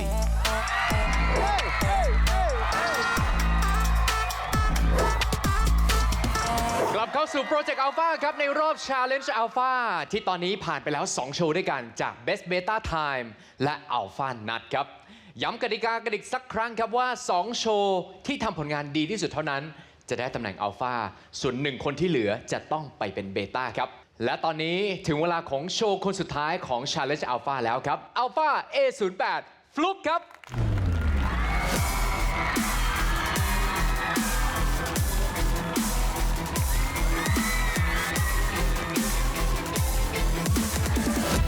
ไม่ตื่นเต้นนะ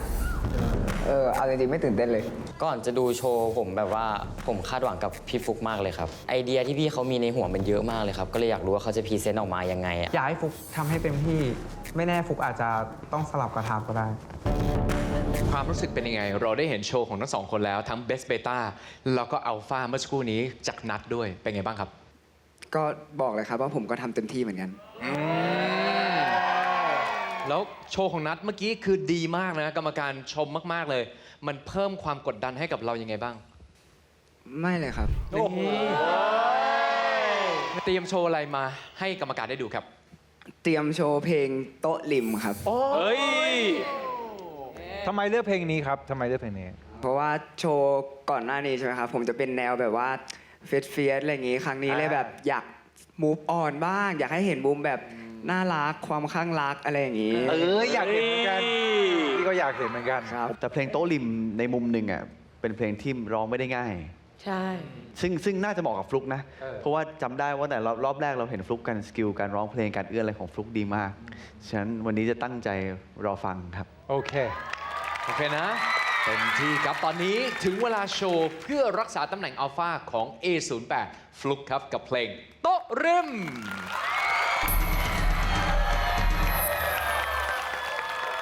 กับเพลงนี้ผมอยากโชว์ร้องให้ได้มากที่สุดเพลงก่อนหน้านี้มันเป็นแบบแนวแบบประชดไปแล้วแนวแบบเฟียสอะไรอย่างนี้เราเลยรู้สึกว่าเฮ้ยเราอยากมาในมุมมองแบบใหม่ เราอยากจะบูมออนและไปข้างรักบ้างดีกว่าอะไรอย่างนี้ก็เลยแบบเลือกเพลงนี้ละกันอันไหนลองไม่เฟียสดูสิว่าทำในมุมมองไหนได้อีกบ้าง จริงๆเชื่อเต็มประตูแล้วว่าพี่ฟุกแน่ๆ พี่ฟุกแบบเตรียมตัวมาดีจริงๆ ผมว่าพี่ฟุกสมควรที่จะได้เป็นอัลฟาต่อครับ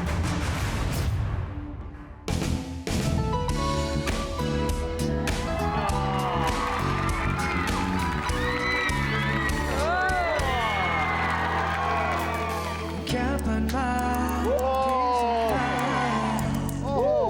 เหมือนหัวใจลอยหลุดไปเจอกับคนด้วยสายตาเองก็เธอนั้นมองมาไม่ปลอดภัยแม้อยู่ไกลช้าเท่าไรเหมือนว่าโดนดึงดูดไป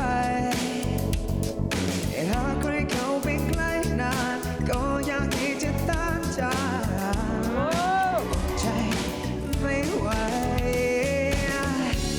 แค่อยากจะรู้จักก็เธอนั้นน่ารักศึกษาแก่ใจเธอมาทำให้ละลาย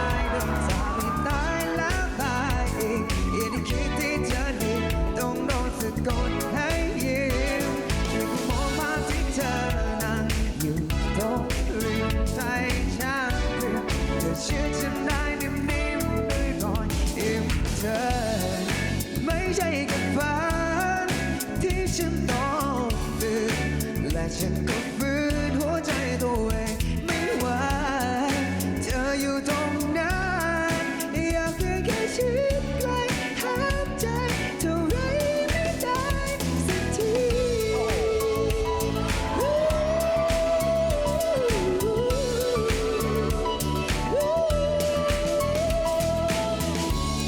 แค่อยากจะรู้จักก็เธอนั้นน่ารักสงสารแค่ใจ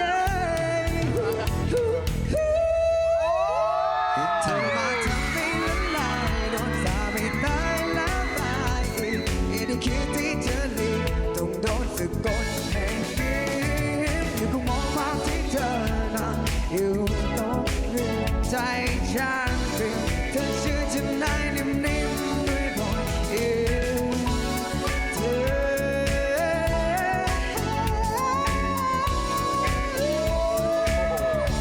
ด้วยรอยยิ้มเธอ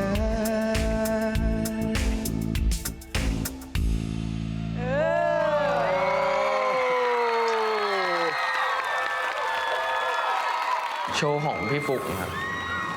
ผมดูแล้วผมร้องไห้ ผมร้องไห้กับพี่คีนอยู่ช่วงก่อนเข้ามาแข่งครับ แบบพี่ฟุกเขาดูเครียดๆอะไรอย่างงี้ ใช่ แล้วแบบผมก็พยายามให้กำลังใจเขา แล้วแบบเหมือนพอได้เห็นโชว์พี่ฟุกอะคือโชว์มันดีมาก แล้วมันก็แบบอิมแพคผม แล้วก็ผมดูนั่งดูขนลุกไปแบบขนลุกทุกตรงไง แบบปกติก็คือสนิทกับพี่ฟุกก็คือคุยพี่ฟุกแบบว่ากับทุกเรื่องฟุกก็แบบว่าโชว์นี้พี่รู้สึกแบบจะทำได้ดีไหมแล้วคือพี่เขาทำออกมาได้ดีมากๆซึ่งผมก็รู้สึกตื่นตันใจมากครับ แหมอยากขยับไปอยู่ที่โต๊ะริมกันเลยทีเดียว เพราะว่าเสียงดีมากอยู่แล้วแล้วก็ท่าเต้นดูสตรองมากเมื่อสักครู่นี้ กรรมการไม่รู้คิดเห็นตรงกันหรือเปล่านะฮะพี่แตมครับ สิ่งที่ต้องชมก็คือว่าถึงแม้ว่าฟลุกจะเป็นคนที่เต้นเก่งมาก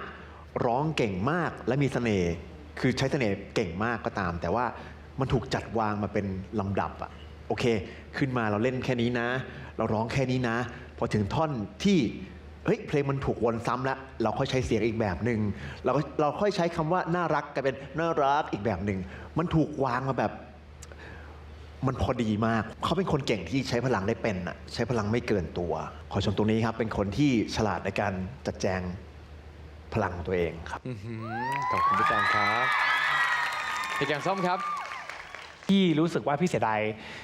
การเต้นของฟลุกขาไม้อะมันเป็นอันตรายมากเลยนะกับการที่เราจะหยิบเข้ามาใช้ในโชว์อะเพราะว่ามันไม่ใช่ทุกคนที่รู้ว่าจะต้องควบคุมมันยังไงและให้มันดูดีและมีเสน่ห์พี่จะบอกว่าอันนี้มันอันตรายมากแล้วพี่ว่ามันเห็นความกังวลอยู่ในตาฟลุกเยอะมากถ้าฟลุกสามารถที่จะเอนเตอร์เทนด้วยการแบบมูฟเมนต์ไปกับกรูฟเพลงได้อะโหโชว์นี้จะมีเสน่ห์มากๆแล้วถ้ายิ่งแบบเต้นดีเต้นคมไม่กังวลเรื่องร้องพี่รู้สึกว่ามันเป็นสิ่งที่ฟลุกทำได้อยู่แล้วพี่ไม่ได้ว้าวมากกับการร้องแบบนี้ของฟลุกเสียดายมากกว่าว่าแทนที่มันจะได้สื่อสารเนาะมันกลายว่ามันไม่สื่อสารนะมันดูกังวลไปหมดเลยขอบคุณพี่แกงส้มครับพี่โตครับ สำหรับพี่นะพี่รู้สึกว่าทุกอย่างมันเป็นโชว์ไปหมดเลยอะกลายเป็นพี่ชอบฟุกในรูปแบบวันแรกที่เราเจอกันที่ฟุกเต้นแบบไม่มีต้องมีแดนเซอร์ไม่ต้องเต้นตามใครอะฟุกอยากทำอะไรฟุกก็ทำอะพี่ว่าคนเดียวก็อยู่แต่ด้วยเข้าใจด้วยความเป็นโชว์ก็เลยแอบเสียดายนิดนึงแต่ที่จะชมก็คือชมเสียงร้องพี่ว่าร้องได้ดีเหมือนเดิมแล้วก็เสน่ห์ดีมากสายตาทุกอย่างดีเหมือนเดิมแค่วันนี้มันอาจจะเป็นโชว์ไปนิดนึง ขอบคุณครับพี่โตครับพี่ซานี่ครับ ไม่เซอร์ไพรส์ในเสียงร้องหรอกลูกเพราะว่ารู้อยู่แล้วว่าลูกทำได้แล้วก็ทำได้ดีด้วยแล้วก็รู้อยู่แล้วว่าพอเป็นโต๊ะริมเนี่ยลูกเอาอยู่แล้ว แต่สิ่งที่พี่นีคาดหวังอ่ะมันอยากเห็นเต้นอ่ะเพราะว่าครั้งแรกเลยที่เราเห็นเขาเนาะความเชื่อเฉือนความจริตคออะไรแต่เพลงเนี้ยด้วยความที่มันสไตล์ R&B นะลูกอาจจะต้องมีแบบเก็บจังหวะความเป็น R&B ขึ้นมาสักนิดนึงความมีกรูฟขึ้นมาอะไรอย่างเงี้ยมันจะได้เห็นเสน่ห์มากขึ้นอีกอย่างหนึ่งคือพอมันมีกรอบของความที่แบบแค่ผ่านมาเพียงสบตาตลอดเวลาเนี่ยความน่ารักของลูกอะที่ลูกมีความเป็นธรรมชาติอะวันเนี้ยมันเลยน้อยแล้วจุดที่เป็นจุดพีคคือจุดที่ลูกแบบขึ้นท่อนสูงไปแล้วเนี่ยวินาทีนั้นมันเป็นวินาทีของลูกแล้วอะเพราะฉะนั้นลูกต้องร้องคือจะอะไรก็แล้วแต่แล้ว ลืมตาขึ้นมาสะกดคนให้ได้ นั่นคือท่อนของลูก ขอบคุณพี่สานิทครับ ข้อแรกนะครับจำไว้ฟุกเป็นคนที่โชคดีมากในเรื่องของเสียง มันไม่ใช่แค่เรื่องความไพเราะนะ แต่มันคือเอกลักษณ์อยากจะแบบร้องเพลงไหนก็เป็นเราอะซึ่งฟลุกเป็นแบบนั้นนะครับ และข้อที่ 2 ก็คือ เราเป็นคนใช้สายตาเก่งมาก รู้เลยว่าพูดอะไรออกมาผ่านทางสายตา ซึ่งก็เป็นข้อดีอีกเช่นกัน ในทุกๆโชว์อย่าให้มันหายไปเหมือนกับ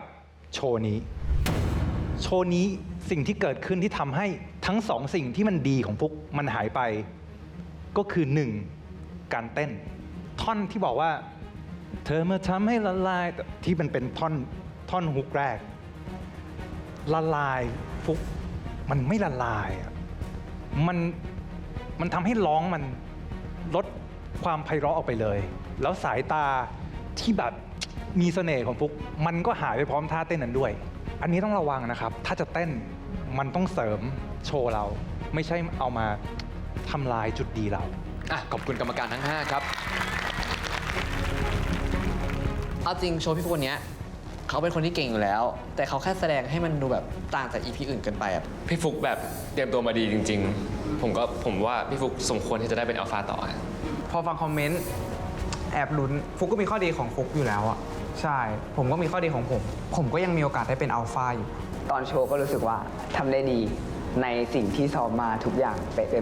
เพราะฉะนั้นถ้าเป็นไปตามที่คาดไว้ก็น่าจะยังอยู่นะครับน่าจะไม่ลุกไปไหน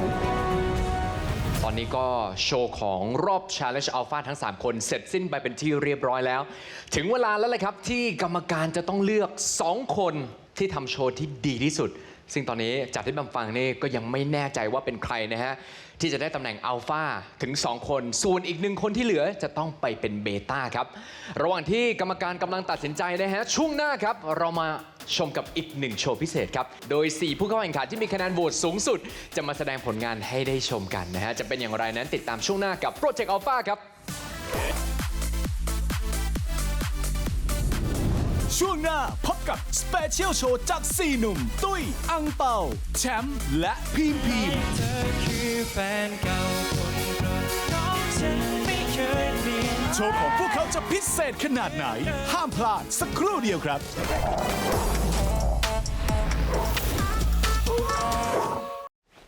และนี่ก็คือแผนผังความสัมพันธ์ที่กูเตรียม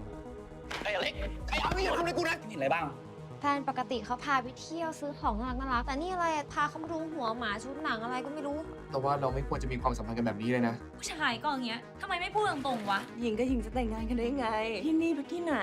ติดตามชม The Warp Effect รูปลับ รหัสวาร์ปทุกวันจันทร์เวลา 2 ทุ่มครึ่งทางช่อง GMM 25 รับชมย้อนหลังฟรีที่แรกได้ที่วิวเวลา 4 ทุ่มครึ่ง เฮ้ยปาล์มช่วงนี้เนี่ยมึงอาจจะเจอกูบ่อยหน่อยยังไงก็ไว้ใจกูหน่อยแล้วกันกูไม่ทำร้าย1 เดียวมันหรอกแล้วเวลามึงยิงอ่ะในหัวมึงคิดอะไรอยู่ ผมกำลังคิดว่าผมปกป้องใครสักคนอยู่ แต่พอมึงตายไปเนี่ยโดนพวกแม่งเล่นหนักขึ้นเรื่อยๆนะเว้ยกะแล้วทั้งมึง ติดตามชมเพื่อนายแค่หนึ่งเดียว ทุกวันอังคารเวลา 2 ทุ่มครึ่งทางช่อง GMM 25 และทาง YouTube GMM TV พร้อมกันทั่วโลก ผมว่าคนเรามีมูลค่าชีวิตติดตัวมาตั้งแต่เกิดแล้วเพราะฉะนั้นคนต้นทุนต่ำๆอย่างผมเนี่ยถ้าไม่พึ่งทางลัดก็หมดสิทธิ์ลืมตาอ้าปาก ทำงานแทบตายมึงได้เงินมาแค่เนี้ยสงสัยต้องเป็นทาสมันไปตลอดชีวิตแน่ ว่าเว็บพนันที่พวกมึงโกงกูไปอ่ะค่าเสียหายเท่าไหร่10 ล้าน10 ล้านเหรอเข้าใจนะจ๊ะ คือแกมีปัญหากับมันอะแล้วทำไมถึงทำงานกับมันอีกอะ มันชื่อสัตว์มันบอกว่ามันจะปลดหนี้ให้เรา ถ้าเรายอมทำงานกับมัน ถ้างั้นต้องฉลองหน่อยแล้วแหละ ที่ฟ้าลิขิตให้เรามาเจอกัน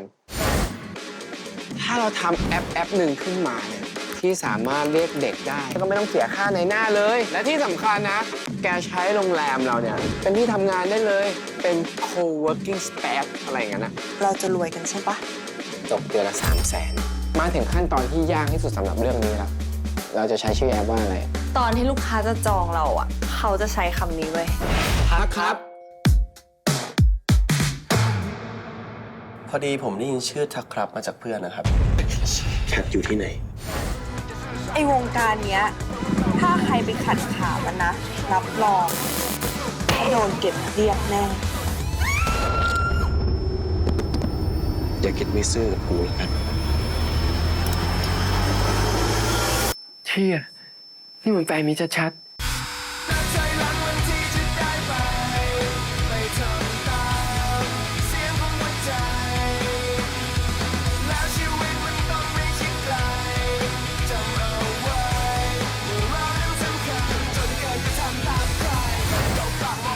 เขาไม่ได้เรียกว่าทำโทษเว้ยเขาเรียกว่าพยายามฆ่า ถ้างานนี้ไปได้สวย ชีวิตพวกเราก็จะดีขึ้น แต่กลับกันถ้ามันเละพวกเราก็คงจะจบเฮ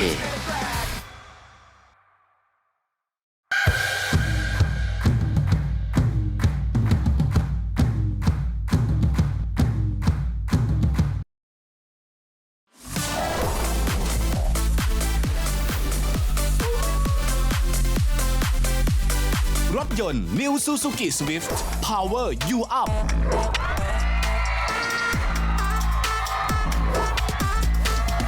กลับเข้าสู่โปรเจกต์ Alpha ในรอบ Challenge Alpha ครับ ก่อนที่เราจะมาประกาศผลนะฮะ รับชมโชว์พิเศษกันหน่อยดีกว่า กับ 4 สมาชิก ไม่ว่าจะเป็นตุ้ย แชมป์อังเปา และพิมกับเพลงแฟนเก่าคนโปรดถามกันหน่อยครับกับคอมบิเนชันนี้ที่เราจะได้เห็นแล้วก็เพลงนี้แฟนเก่าคนโปรดกรรมการรู้สึกยังไงบ้าง เรามีความสุขนะ เพราะว่าเพลงนี้แบบว่าทุกๆคนนี่ได้รับการโหวตจากทั่วประเทศใช่ไหมครับ เราก็จะถือว่านี่เป็นของขวัญให้กับคนดูแล้วก็เราเหมือนกัน เพราะฉะนั้นเราจะไม่คิดอะไรเลยนะครับ โอเคจะไม่คิดอะไรนะ เราจะรอดูอย่างเพลิดเพลิน แต่ถ้าไม่เพลิดเพลินขึ้นมาเราก็ ก็เตรียมมาคอมเมนต์อยู่เหมือนกันนะใช่ไหมสิ้นจุดการรอคอยแล้วโหวตกันมาเยอะขนาดนี้ ถ้าพร้อมแล้วครับ เราไปพบกับโชว์พิเศษจากตุ้ย แชมป์อังเปาและพิมกับแฟนเก่าคนโปรด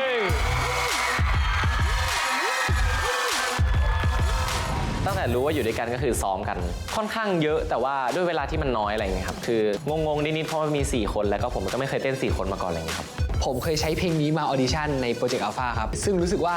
ดีใจมากที่จะได้แบบเอาเพลงที่เราชอบมาเพอร์ฟอร์มแล้วก็มีแบบคอสตูมมีแสงสีเสียงแบบเต็มที่ครับ สำหรับโชว์นี้นะครับทุกคนจะได้เห็นการร้องเพลงแบบใหม่ๆของแชมป์แล้วก็สไตล์การเต้นที่แบบมีความล็อกมากขึ้นคาดหวังกับโชว์แชมป์ได้เลยว่ามันจะออกมาดีแน่นอนครับ ผมรู้สึกว่าผมฝึกมาเต็มที่แล้วครับแล้วก็ภูมิใจในตัวเองที่พัฒนาขึ้นมาได้ขอบคุณที่ทำให้ผมได้ออกมาแสดงความสามารถแล้วก็แสดงถึงการพัฒนาครับ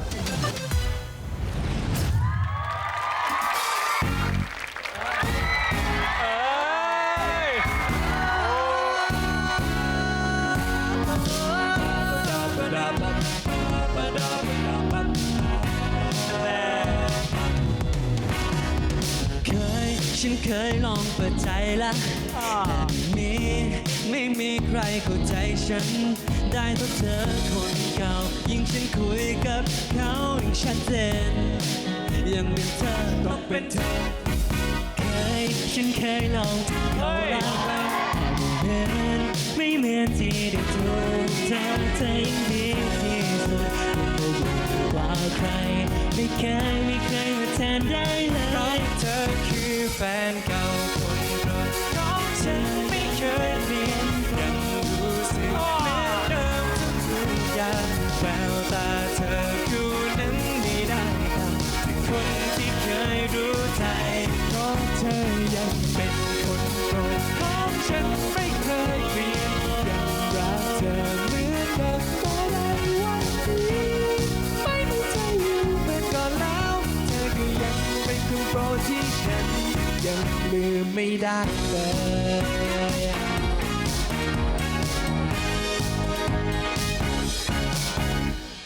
ลองพยายามลบลูกเธอแล้วก็ลองไว้มั่นใจเป็นไม่พร้อมยิ่งฉันฝืนเท่าไร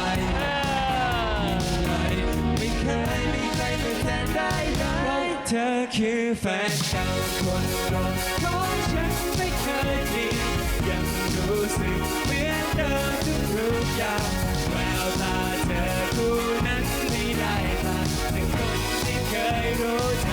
เพราะเธอยังเป็นคนโปรดของฉันไม่เคยเป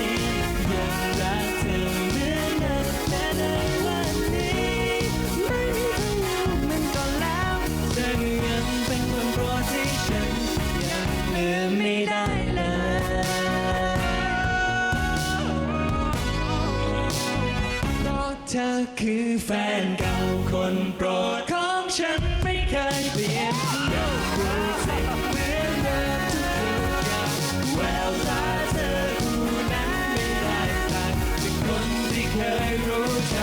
เพราะเธอยังเป็นคนโปรดของฉันไม่เคยเปลี่ยนยังรักเธอเหมือนเดิมไม่มีเธออยู่เหมือนก่อนแล้วเธอก็ยังเป็นคนโปรดที่ฉัน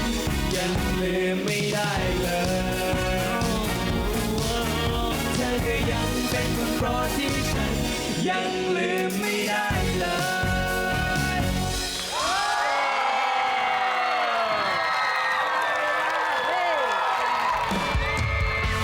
สนุกเฮฮาสนุกสนานพอทุกคนไม่มาแข่งทุกคนก็เอนจอยสนุกเฉยเลย มันดีมากๆเลยคือพี่แชมป์พี่ตุ้ยอั่งเปา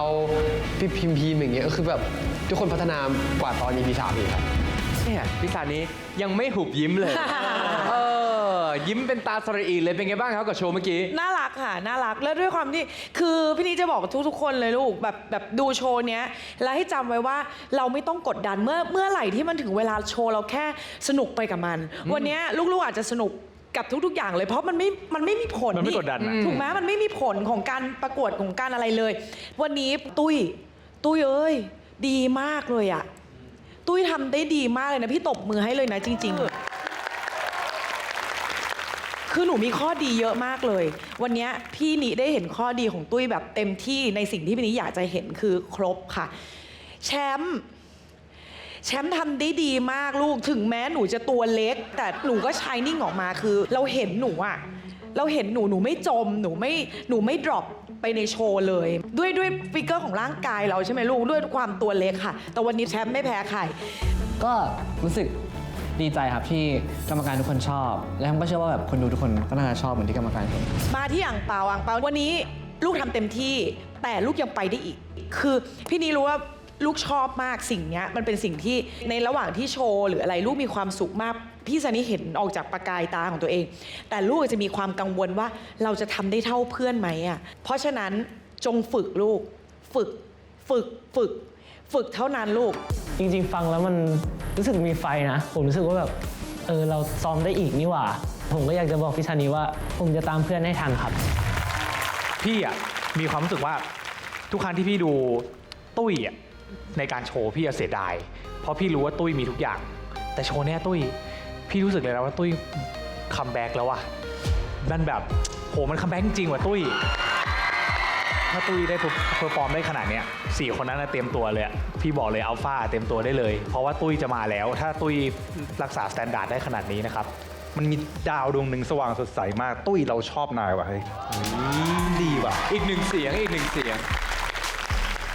แต่แบบที่ผ่านมามันความสามารถเหล่านี้มันไปไหนวะลองดูนะถ้ามีโอกาสครั้งหน้าทำอะไรแบบนี้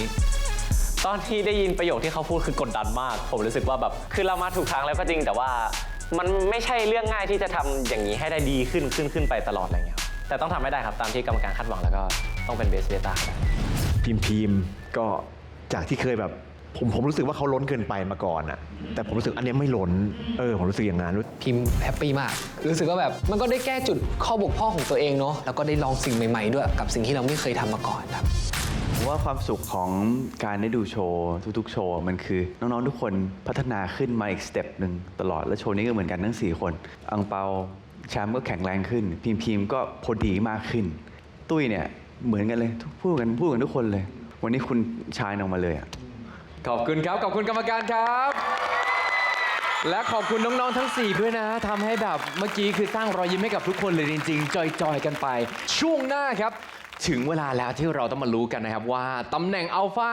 จะเปลี่ยนแปลงไปหรือไม่ใครจะได้เป็นอัลฟา2 คนใครจะกลับไปเป็นเบต้าช่วงหน้ารู้แน่นอนกับโปรเจกต์อัลฟาครับ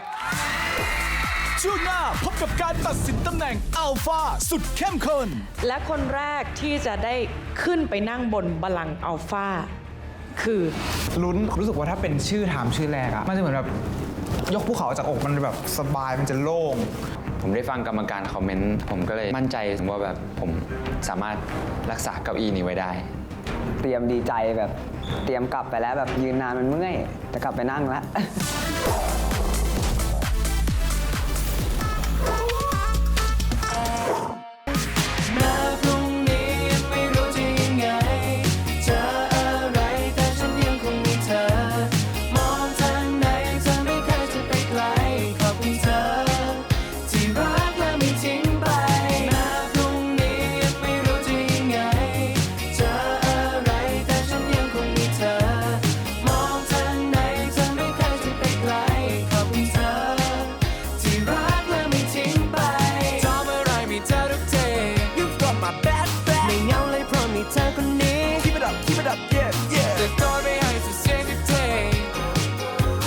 เธอ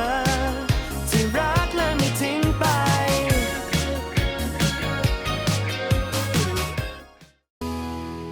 รักเธอไม่ได้บอกตัวเองให้จำไว้รักเธอไม่ได้แม้อยากรักสักเท่าไรรักของเธอและฉันคงเป็นได้เพียงแค่ฝันใช่ไหมแค่อยากรักยังไม่ได้เลยแค่อยากฟังคำรำพันเพียงกระซิบว่ารักกันรู้หรือเปล่าเมื่อฉันได้พบเธอพลาดคิดผูกพันยิ่งอยู่ใกล้ไม่ห่างกันดวงใจหวั่นไหวอย่ามาท้าแนบชิดเข้ามาเพียงสบตาพาให้เคลิ้มไปอีกนิดได้หรือเปล่าเข้ามาชิดได้หรือเปล่าจะบอกรักเธอ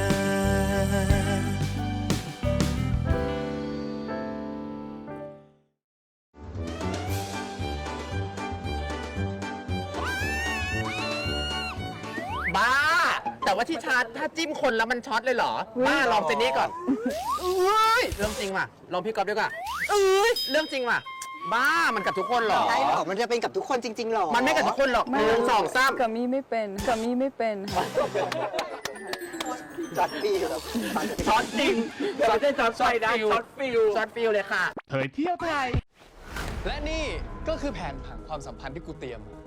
ไอ้อเล็กไอ้เอาไม่อย่าทำเลยกูนะเห็นอะไรบ้าง แฟนปกติเขาพาไปเที่ยวซื้อของน่ารักแต่นี่อะไรอะพาเขามาดูหัวหมาชุดหนังอะไรก็ไม่รู้ แต่ว่าเราไม่ควรจะมีความสัมพันธ์กันแบบนี้เลยนะ ผู้ชายก็อย่างเงี้ยทำไมไม่พูดตรงๆวะ หญิงกับหญิงจะแต่งงานกันได้ไง ที่นี่เป็นที่ไหน ติดตามชม The Warp Effect รูปลับ รหัสวาร์ปทุกวันจันทร์เวลา 2 ทุ่มครึ่งทางช่อง GMM 25 รับชมย้อนหลังฟรีที่แรกได้ที่วิวเวลา 4 ทุ่มครึ่ง เฮ้ยปาล์มช่วงนี้เนี่ยมึงอาจจะเจอกูบ่อยหน่อย ยังไงก็ไว้ใจกูหน่อยแล้วกัน กูไม่ทำร้ายหนึ่งเดียวมันหรอก แล้วเวลามึงยิงอ่ะในหัวมึงคิดอะไรอยู่ ผมกำลังคิดว่าผมปกป้องใครสักคนอยู่ แต่พอมึงตายไปเนี่ย โดนพวกแม่งเล่นหนักขึ้นเรื่อยๆนะเว้ยกะแล้วทั้งมึง ติดตามชมเพื่อนายแค่หนึ่งเดียว ทุกวันอังคารเวลา 2 ทุ่มครึ่งทางช่อง GMM 25 และทาง YouTube GMM TV พร้อมกันทั่วโลก พี่พุเมื่อไหร่พี่จะเลิกโกหกสักทีอะ พี่ก็ไม่ได้อยากโกหกหรอกพี่ทนเห็นตากับยายไม่มีความสุขไม่ไหวจริงๆ ถ้ามึงจะโกรธจะเกลียดมึงโกรธเกลียดกูได้เต็มที่เลย มาจากบริษัททำความสะอาดค่ะ รู้จักเหรอผู้หญิงคนนี้เป็นแม่ของแฟนไอ้ไม้ครับ พี่ไม่รู้ว่ามันจะยังอยู่ที่เดิมไหมหรือว่ามันหายไปหรือยัง ถึงมันหายไป หนูก็จะหามันให้เจอนะ เธอจะอยากได้หนังสือเล่มนั้นไปทำไม มันเกี่ยวอะไรกับพี่เธอ ติดตามชมหนังรักเรื่องที่แล้ว 10 Years Ticket ทุกวันพุธพฤหัสบดีเวลา 2 ทุ่มครึ่งทางช่อง GMM 25 ย้อนหลังที่แรกได้ที่ True ID เวลา 4 ทุ่มครึ่ง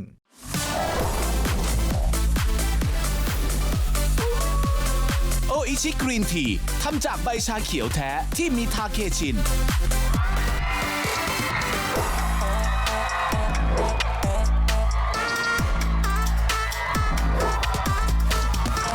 กลับเข้าสู่โปรเจกต์อัลฟาในรอบ Challenge Alpha ครับ จากการโชว์เดี่ยวเต็มรูปแบบของพวกเขาทั้ง 3 คนครับ จะมีเพียงแค่ 2 คนเท่านั้น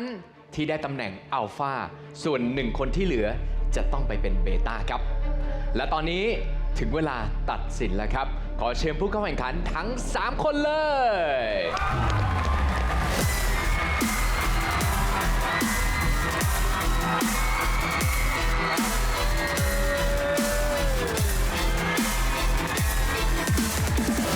ช่วงเวลาที่สำคัญที่สุดมาถึงแล้วครับ กับการแข่งขันเมื่อสักครู่นี้น้องๆทำโชว์เต็มรูปแบบอย่างสุดฝีมือ และตอนนี้ผลการตัดสินของกรรมการได้ข้อสรุปเป็นที่เรียบร้อย ผลการตัดสินจะเป็นอย่างไรขอเชิญฟังจากพี่สานีครับ และคนแรกที่จะได้ขึ้นไปนั่งบนบัลลังก์อัลฟาคือ ก็ลุ้นนะครับ แต่ว่าผมก็มั่นใจพอสมควรว่าแบบได้ยินชื่อผมเป็นชื่อแรก เราคิดว่าแบบถ้าเราได้เราก็คงแบบดีใจเลยครับ โอ้กลัวไปหมดไม่รู้ว่าผลมันจะออกมาเป็นยังไงคืออะไรก็เกิดขึ้นได้ตอนนี้แบบลุ้นอะ นัดค่ะ น้องนัทนะครับ ยังคงตำแหน่งอัลฟาไว้ได้ เยี่ยมยอดมาก อ้าว ถามกรรมการครับทำไมถึงเป็นนัทครับ ต้องบอกอย่างนี้ว่าข้อติน้อยถึงจะมีแต่ก็น้อย ข้อสงสัยไม่มีข้อกังขาไม่มีคำตอบคือเป็นโชว์ที่ดี และเป็นโชว์ที่สมบูรณ์แบบและเพอร์เฟกที่สุดในวันนี้ค่ะ ไม่แปลกใจเลยจริงๆนะฮะและเชื่อว่าคุณผู้ชมก็สัมผัสได้ในการรับชมที่บ้านเหมือนกันนะฮะกับโชว์ที่ดีมากๆจากน้องนัทครับเลยทำให้ยังคงตำแหน่งและคงบัลลังก์อัลฟาได้เชิญน้องนัทกลับประจำที่ได้เลยครับ ก็พอได้เดินกลับขึ้นไปก็รู้สึกโล่งครับ แล้วก็ดีใจด้วยครับ แต่ว่าผมมั่นใจอยู่แล้วว่าผมได้กลับขึ้นไปแน่นอนก็เสื้อตัวนี้เป็นของผมอยู่แล้วเก้าอี้ตัวนั้นด้วย พี่นัทเอาไปเลยอ่ะ คนนี้เขาสุดอยู่แล้ววีคนี้ ณ ตอนนี้มีน้องๆ2 คนอยู่บนเวที แต่เหลือ 1 คนเท่านั้นครับ ที่จะได้ตำแหน่งอัลฟาและ 1 คนที่เหลือจะต้องกลับไปเป็นเบต้าครับ ผลการตัดสินจะเป็นอย่างไร ขอเชิญฟังจากพี่สแตมครับ อีกคนที่จะขึ้นเป็นอัลฟาคือ คิดอยู่ว่าแบบถ้าสมมติแบบว่าเพื่อนได้อย่างเงี้ยเราจะยังไงดีเราก็น่าจะยินดีกับเพื่อนแหละ ลุ้นรู้สึกว่าถ้าเป็นชื่อถามมันจะเหมือนแบบยกภูเขาจากอกมันแบบสบายมันจะโล่ง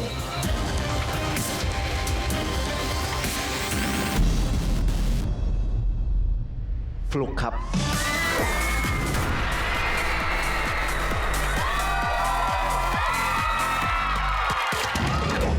ยินดีด้วยกับฟลุ๊กนะฮะยังคงตำแหน่งอัลฟาของเราได้อยู่ รู้สึกไงบ้างครับตอนนี้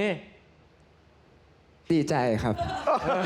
ดูเขาตกใจนิดหน่อยเนาะ ดูเขาต้องถามกรรมการครับว่าทำไมถึงยังคงให้ฟลุ๊กเป็นอัลฟาอยู่ คืออย่างที่เราคอมเมนต์กันไปนะครับ แล้วก็ทุกคนดูจะแบบมีข้อติอะไรมากมายให้น้องฟลุกวันนี้เนี่ย แต่ว่าไม่ใช่ว่าโชว์ของฟลุกวันนี้ไม่ดี เพียงแต่ว่าพวกเราคาดหวังอะไรที่อาจจะมากกว่าสิ่งที่ฟลุกเคยทำแต่ว่าเบสิกแล้วเนี่ยเป็นโชว์ที่ฟลุกรักษามาตรฐานตัวเองได้อย่างดีเยี่ยมไม่ว่าจะเป็นการร้องการเต้นแล้วก็การสื่อสารกับคนดูสำหรับผมคิดว่าฟลุกยังเหมาะสมกับตำแหน่งอัลฟาอยู่ครับผม ถ้ากรรมการคิดอย่างนั้น เชิญฟลุ๊กเลยครับ กลับประจำที่เลยที่อัลฟาครับ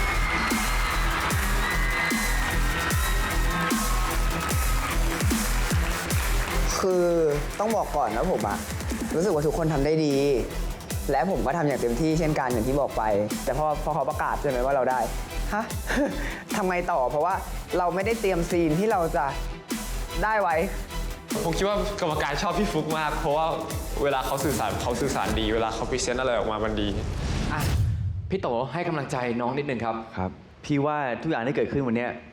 มันมีแต่เรื่องดีนะไทม์ต้องให้ใจไทม์เลยเพราะไทม์เป็นผู้กล้ากระโดดเข้ามาชิง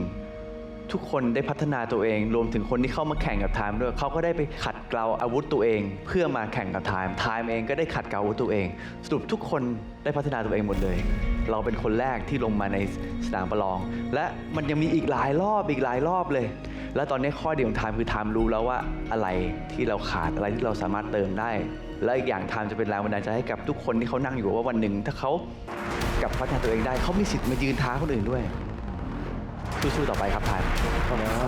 ถือว่าเก่งมากแล้วนะฮะ ที่เป็น Best Beta คนแรกของรายการ Project Alpha เลย แล้วไม่แน่ EP หน้าลุยกันใหม่ อาจจะได้เป็น Best Beta อีก1 ครั้ง แล้วก็ได้ท้าประลองกันใหม่เลยนะฮะ โอเค ปรบมืออีกครั้งครับให้กับน้องไทม์ขอบคุณครับ เชิญกลับสู่เบต้าได้เลย วันนี้ทำก็โชว์เต็มที่แล้ว อาจจะไม่ได้ดีหรือว่าอาจจะผิดหวังอะไรทำก็แบบขอโทษด้วยนะครับ แต่ว่าเชื่อว่าครั้งหน้าทำจะดีขึ้นครับ แล้วก็ปรับทุกอย่างเอาคอมเมนต์กลับไปแก้ไขแล้วไปสู้กันใหม่ครับ ขอให้ทุกคนเป็นกำลังใจให้ทำเลยครับ และตอนนี้รอบ Challenge Alpha ก็เสร็จสิ้นเป็นที่เรียบร้อยครับ และนี่คือโฉมหน้า Alpha ทั้ง 4 คนของเราครับ A27 วิลเลียม A08 ฟลุก A20 น้องนัทและ A16 เลโก้การแข่งขันใน รอบ Survival Beta จะเริ่มต้นขึ้นอีกครั้งเหล่าเบต้าทั้ง 16 คนครับ จะถูกแบ่งออกเป็น 4 ทีม และทำการแข่งขันกันเอง ผ่านโจทย์ประจำสัปดาห์เพื่อให้เป็นโชว์ที่ดีที่สุดครับ เพราะ 1 คนจากทีมที่ทำโชว์ได้ดีที่สุด จะได้ท้าชิงตำแหน่งอัลฟาครับ ส่วนโชว์ที่ไม่ได้ถูกเลือกครับ คนทั้งประเทศจะเป็นผู้ตัดสินว่าคนที่คุณชอบจะได้อยู่ต่อหรือไม่ผ่านการโหวตครับ และนี่คือโจทย์ที่ 2 ของการแข่งขันครับกับโจทย์เพลง Swag ตอนที่ได้โจทย์เพลง Swag อะครับ ผมก็แบบ คือผม Swag ผมดีใจมาก ผมรู้สึกว่าแบบโอเค ผมจะออกมาแรปแล้วผมจะ swag ให้เต็มที่เลย ซึ่งนิยามของ swag ครับคือทัศนคติและสไตล์ที่แสดงออกถึงความมั่นใจสะท้อนตัวตนและเสน่ห์ผ่านโชว์ออกมาได้อย่างชัดเจนที่สุด ถามกรรมการกันหน่อยดีกว่า นิยามคำว่า swag ในมุมมองของกรรมการทั้ง 5 ท่านเป็นไงบ้าง สิ่งที่สำคัญที่สุดเวลาที่โชว์เนี่ยตัวตนเอกลักษณ์คาแรคเตอร์ต้องชัดที่สุดจนเราให้คำว่าคุณคือ swagger ให้ได้ค่ะ โอ้โห โอเค ได้ฟังคำนิยามจากกรรมการไปแล้วน้องๆเคลียร์นะครับ พร้อมรับโจทย์ไหมพร้อมครับถ้าพร้อมแล้วเชิญที่ห้องรับโจทย์เลยเชิญครับ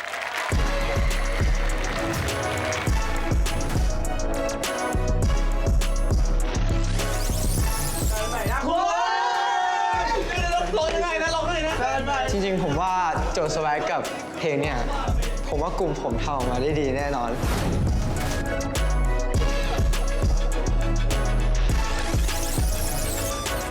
อุ้ยนาย CNX ป่ะ สุดท้ายแล้วเธอนี่โก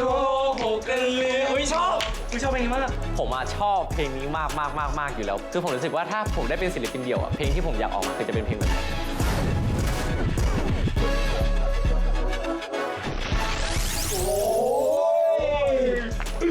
เอาแล้ว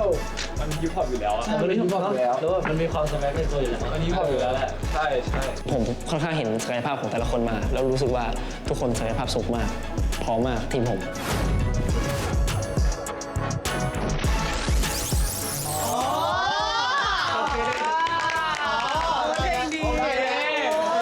พอได้จดเพลงนี้ฉันก็รู้สึกว่า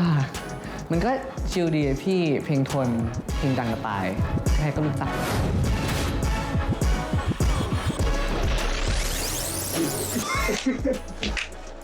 ได้ทรงเราแบดอยู่แล้ว เราเป็นฐานไปรุ่นฟันน้ำนมอยู่ ผมว่าผมชอบนะ มันดูแบบเป็นเพลงแนวใหม่ที่แบบน่าเอามาทำแล้วมันแบบมันดูมันนะครับ ผมอยากลองอะไรใหม่ๆเหมือนกัน ย้ำเตือนกันอีกครั้งนะครับว่าการแข่งขันในรายการนี้สิ่งสำคัญที่สุดอย่างหนึ่งเลยคือการโหวตของผู้ชมทั้งประเทศนี่แหละครับเพราะทุกคะแนนโหวตจะทำให้ผู้แข่งขันได้อยู่ต่อในรายการต่อไปซึ่งจะมีเบต้าที่ต้องออกจากการแข่งขันทั้งสิ้น 4 คนครับการโหวตรอบนี้เปิดมาแล้วตั้งแต่วันอาทิตย์ที่ 18 ธันวาคมเวลา 4 ทุ่มครึ่งครับและจะปิดโหวตในวันอาทิตย์ที่ 8 มกราคม 2566 เวลา 6 โมงเย็นครับสามารถติดตามรายละเอียดการโหวตกันได้ที่ gmmtvprojectalpha.com ครับย้ำอีกครั้งครับว่าตอนนี้ต้องโหวตเลยเพราะคุณไม่มีทางรู้เลยครับว่าคนที่คุณชื่นชอบทำโชว์ได้ดีที่สุดในสายตากรรมการหรือไม่ครับ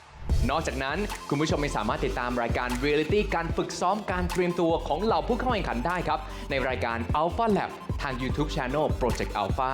และติดตามข่าวสารความเคลื่อนไหวของทั้ง 20 คนได้ตามช่องทางที่ขึ้นอยู่บนหน้าจอตอนนี้เลยครับสำหรับโจทย์ Swag โชว์ที่ดีที่สุดจะมาจากทีมใดและ Best Beta จะเป็นใคร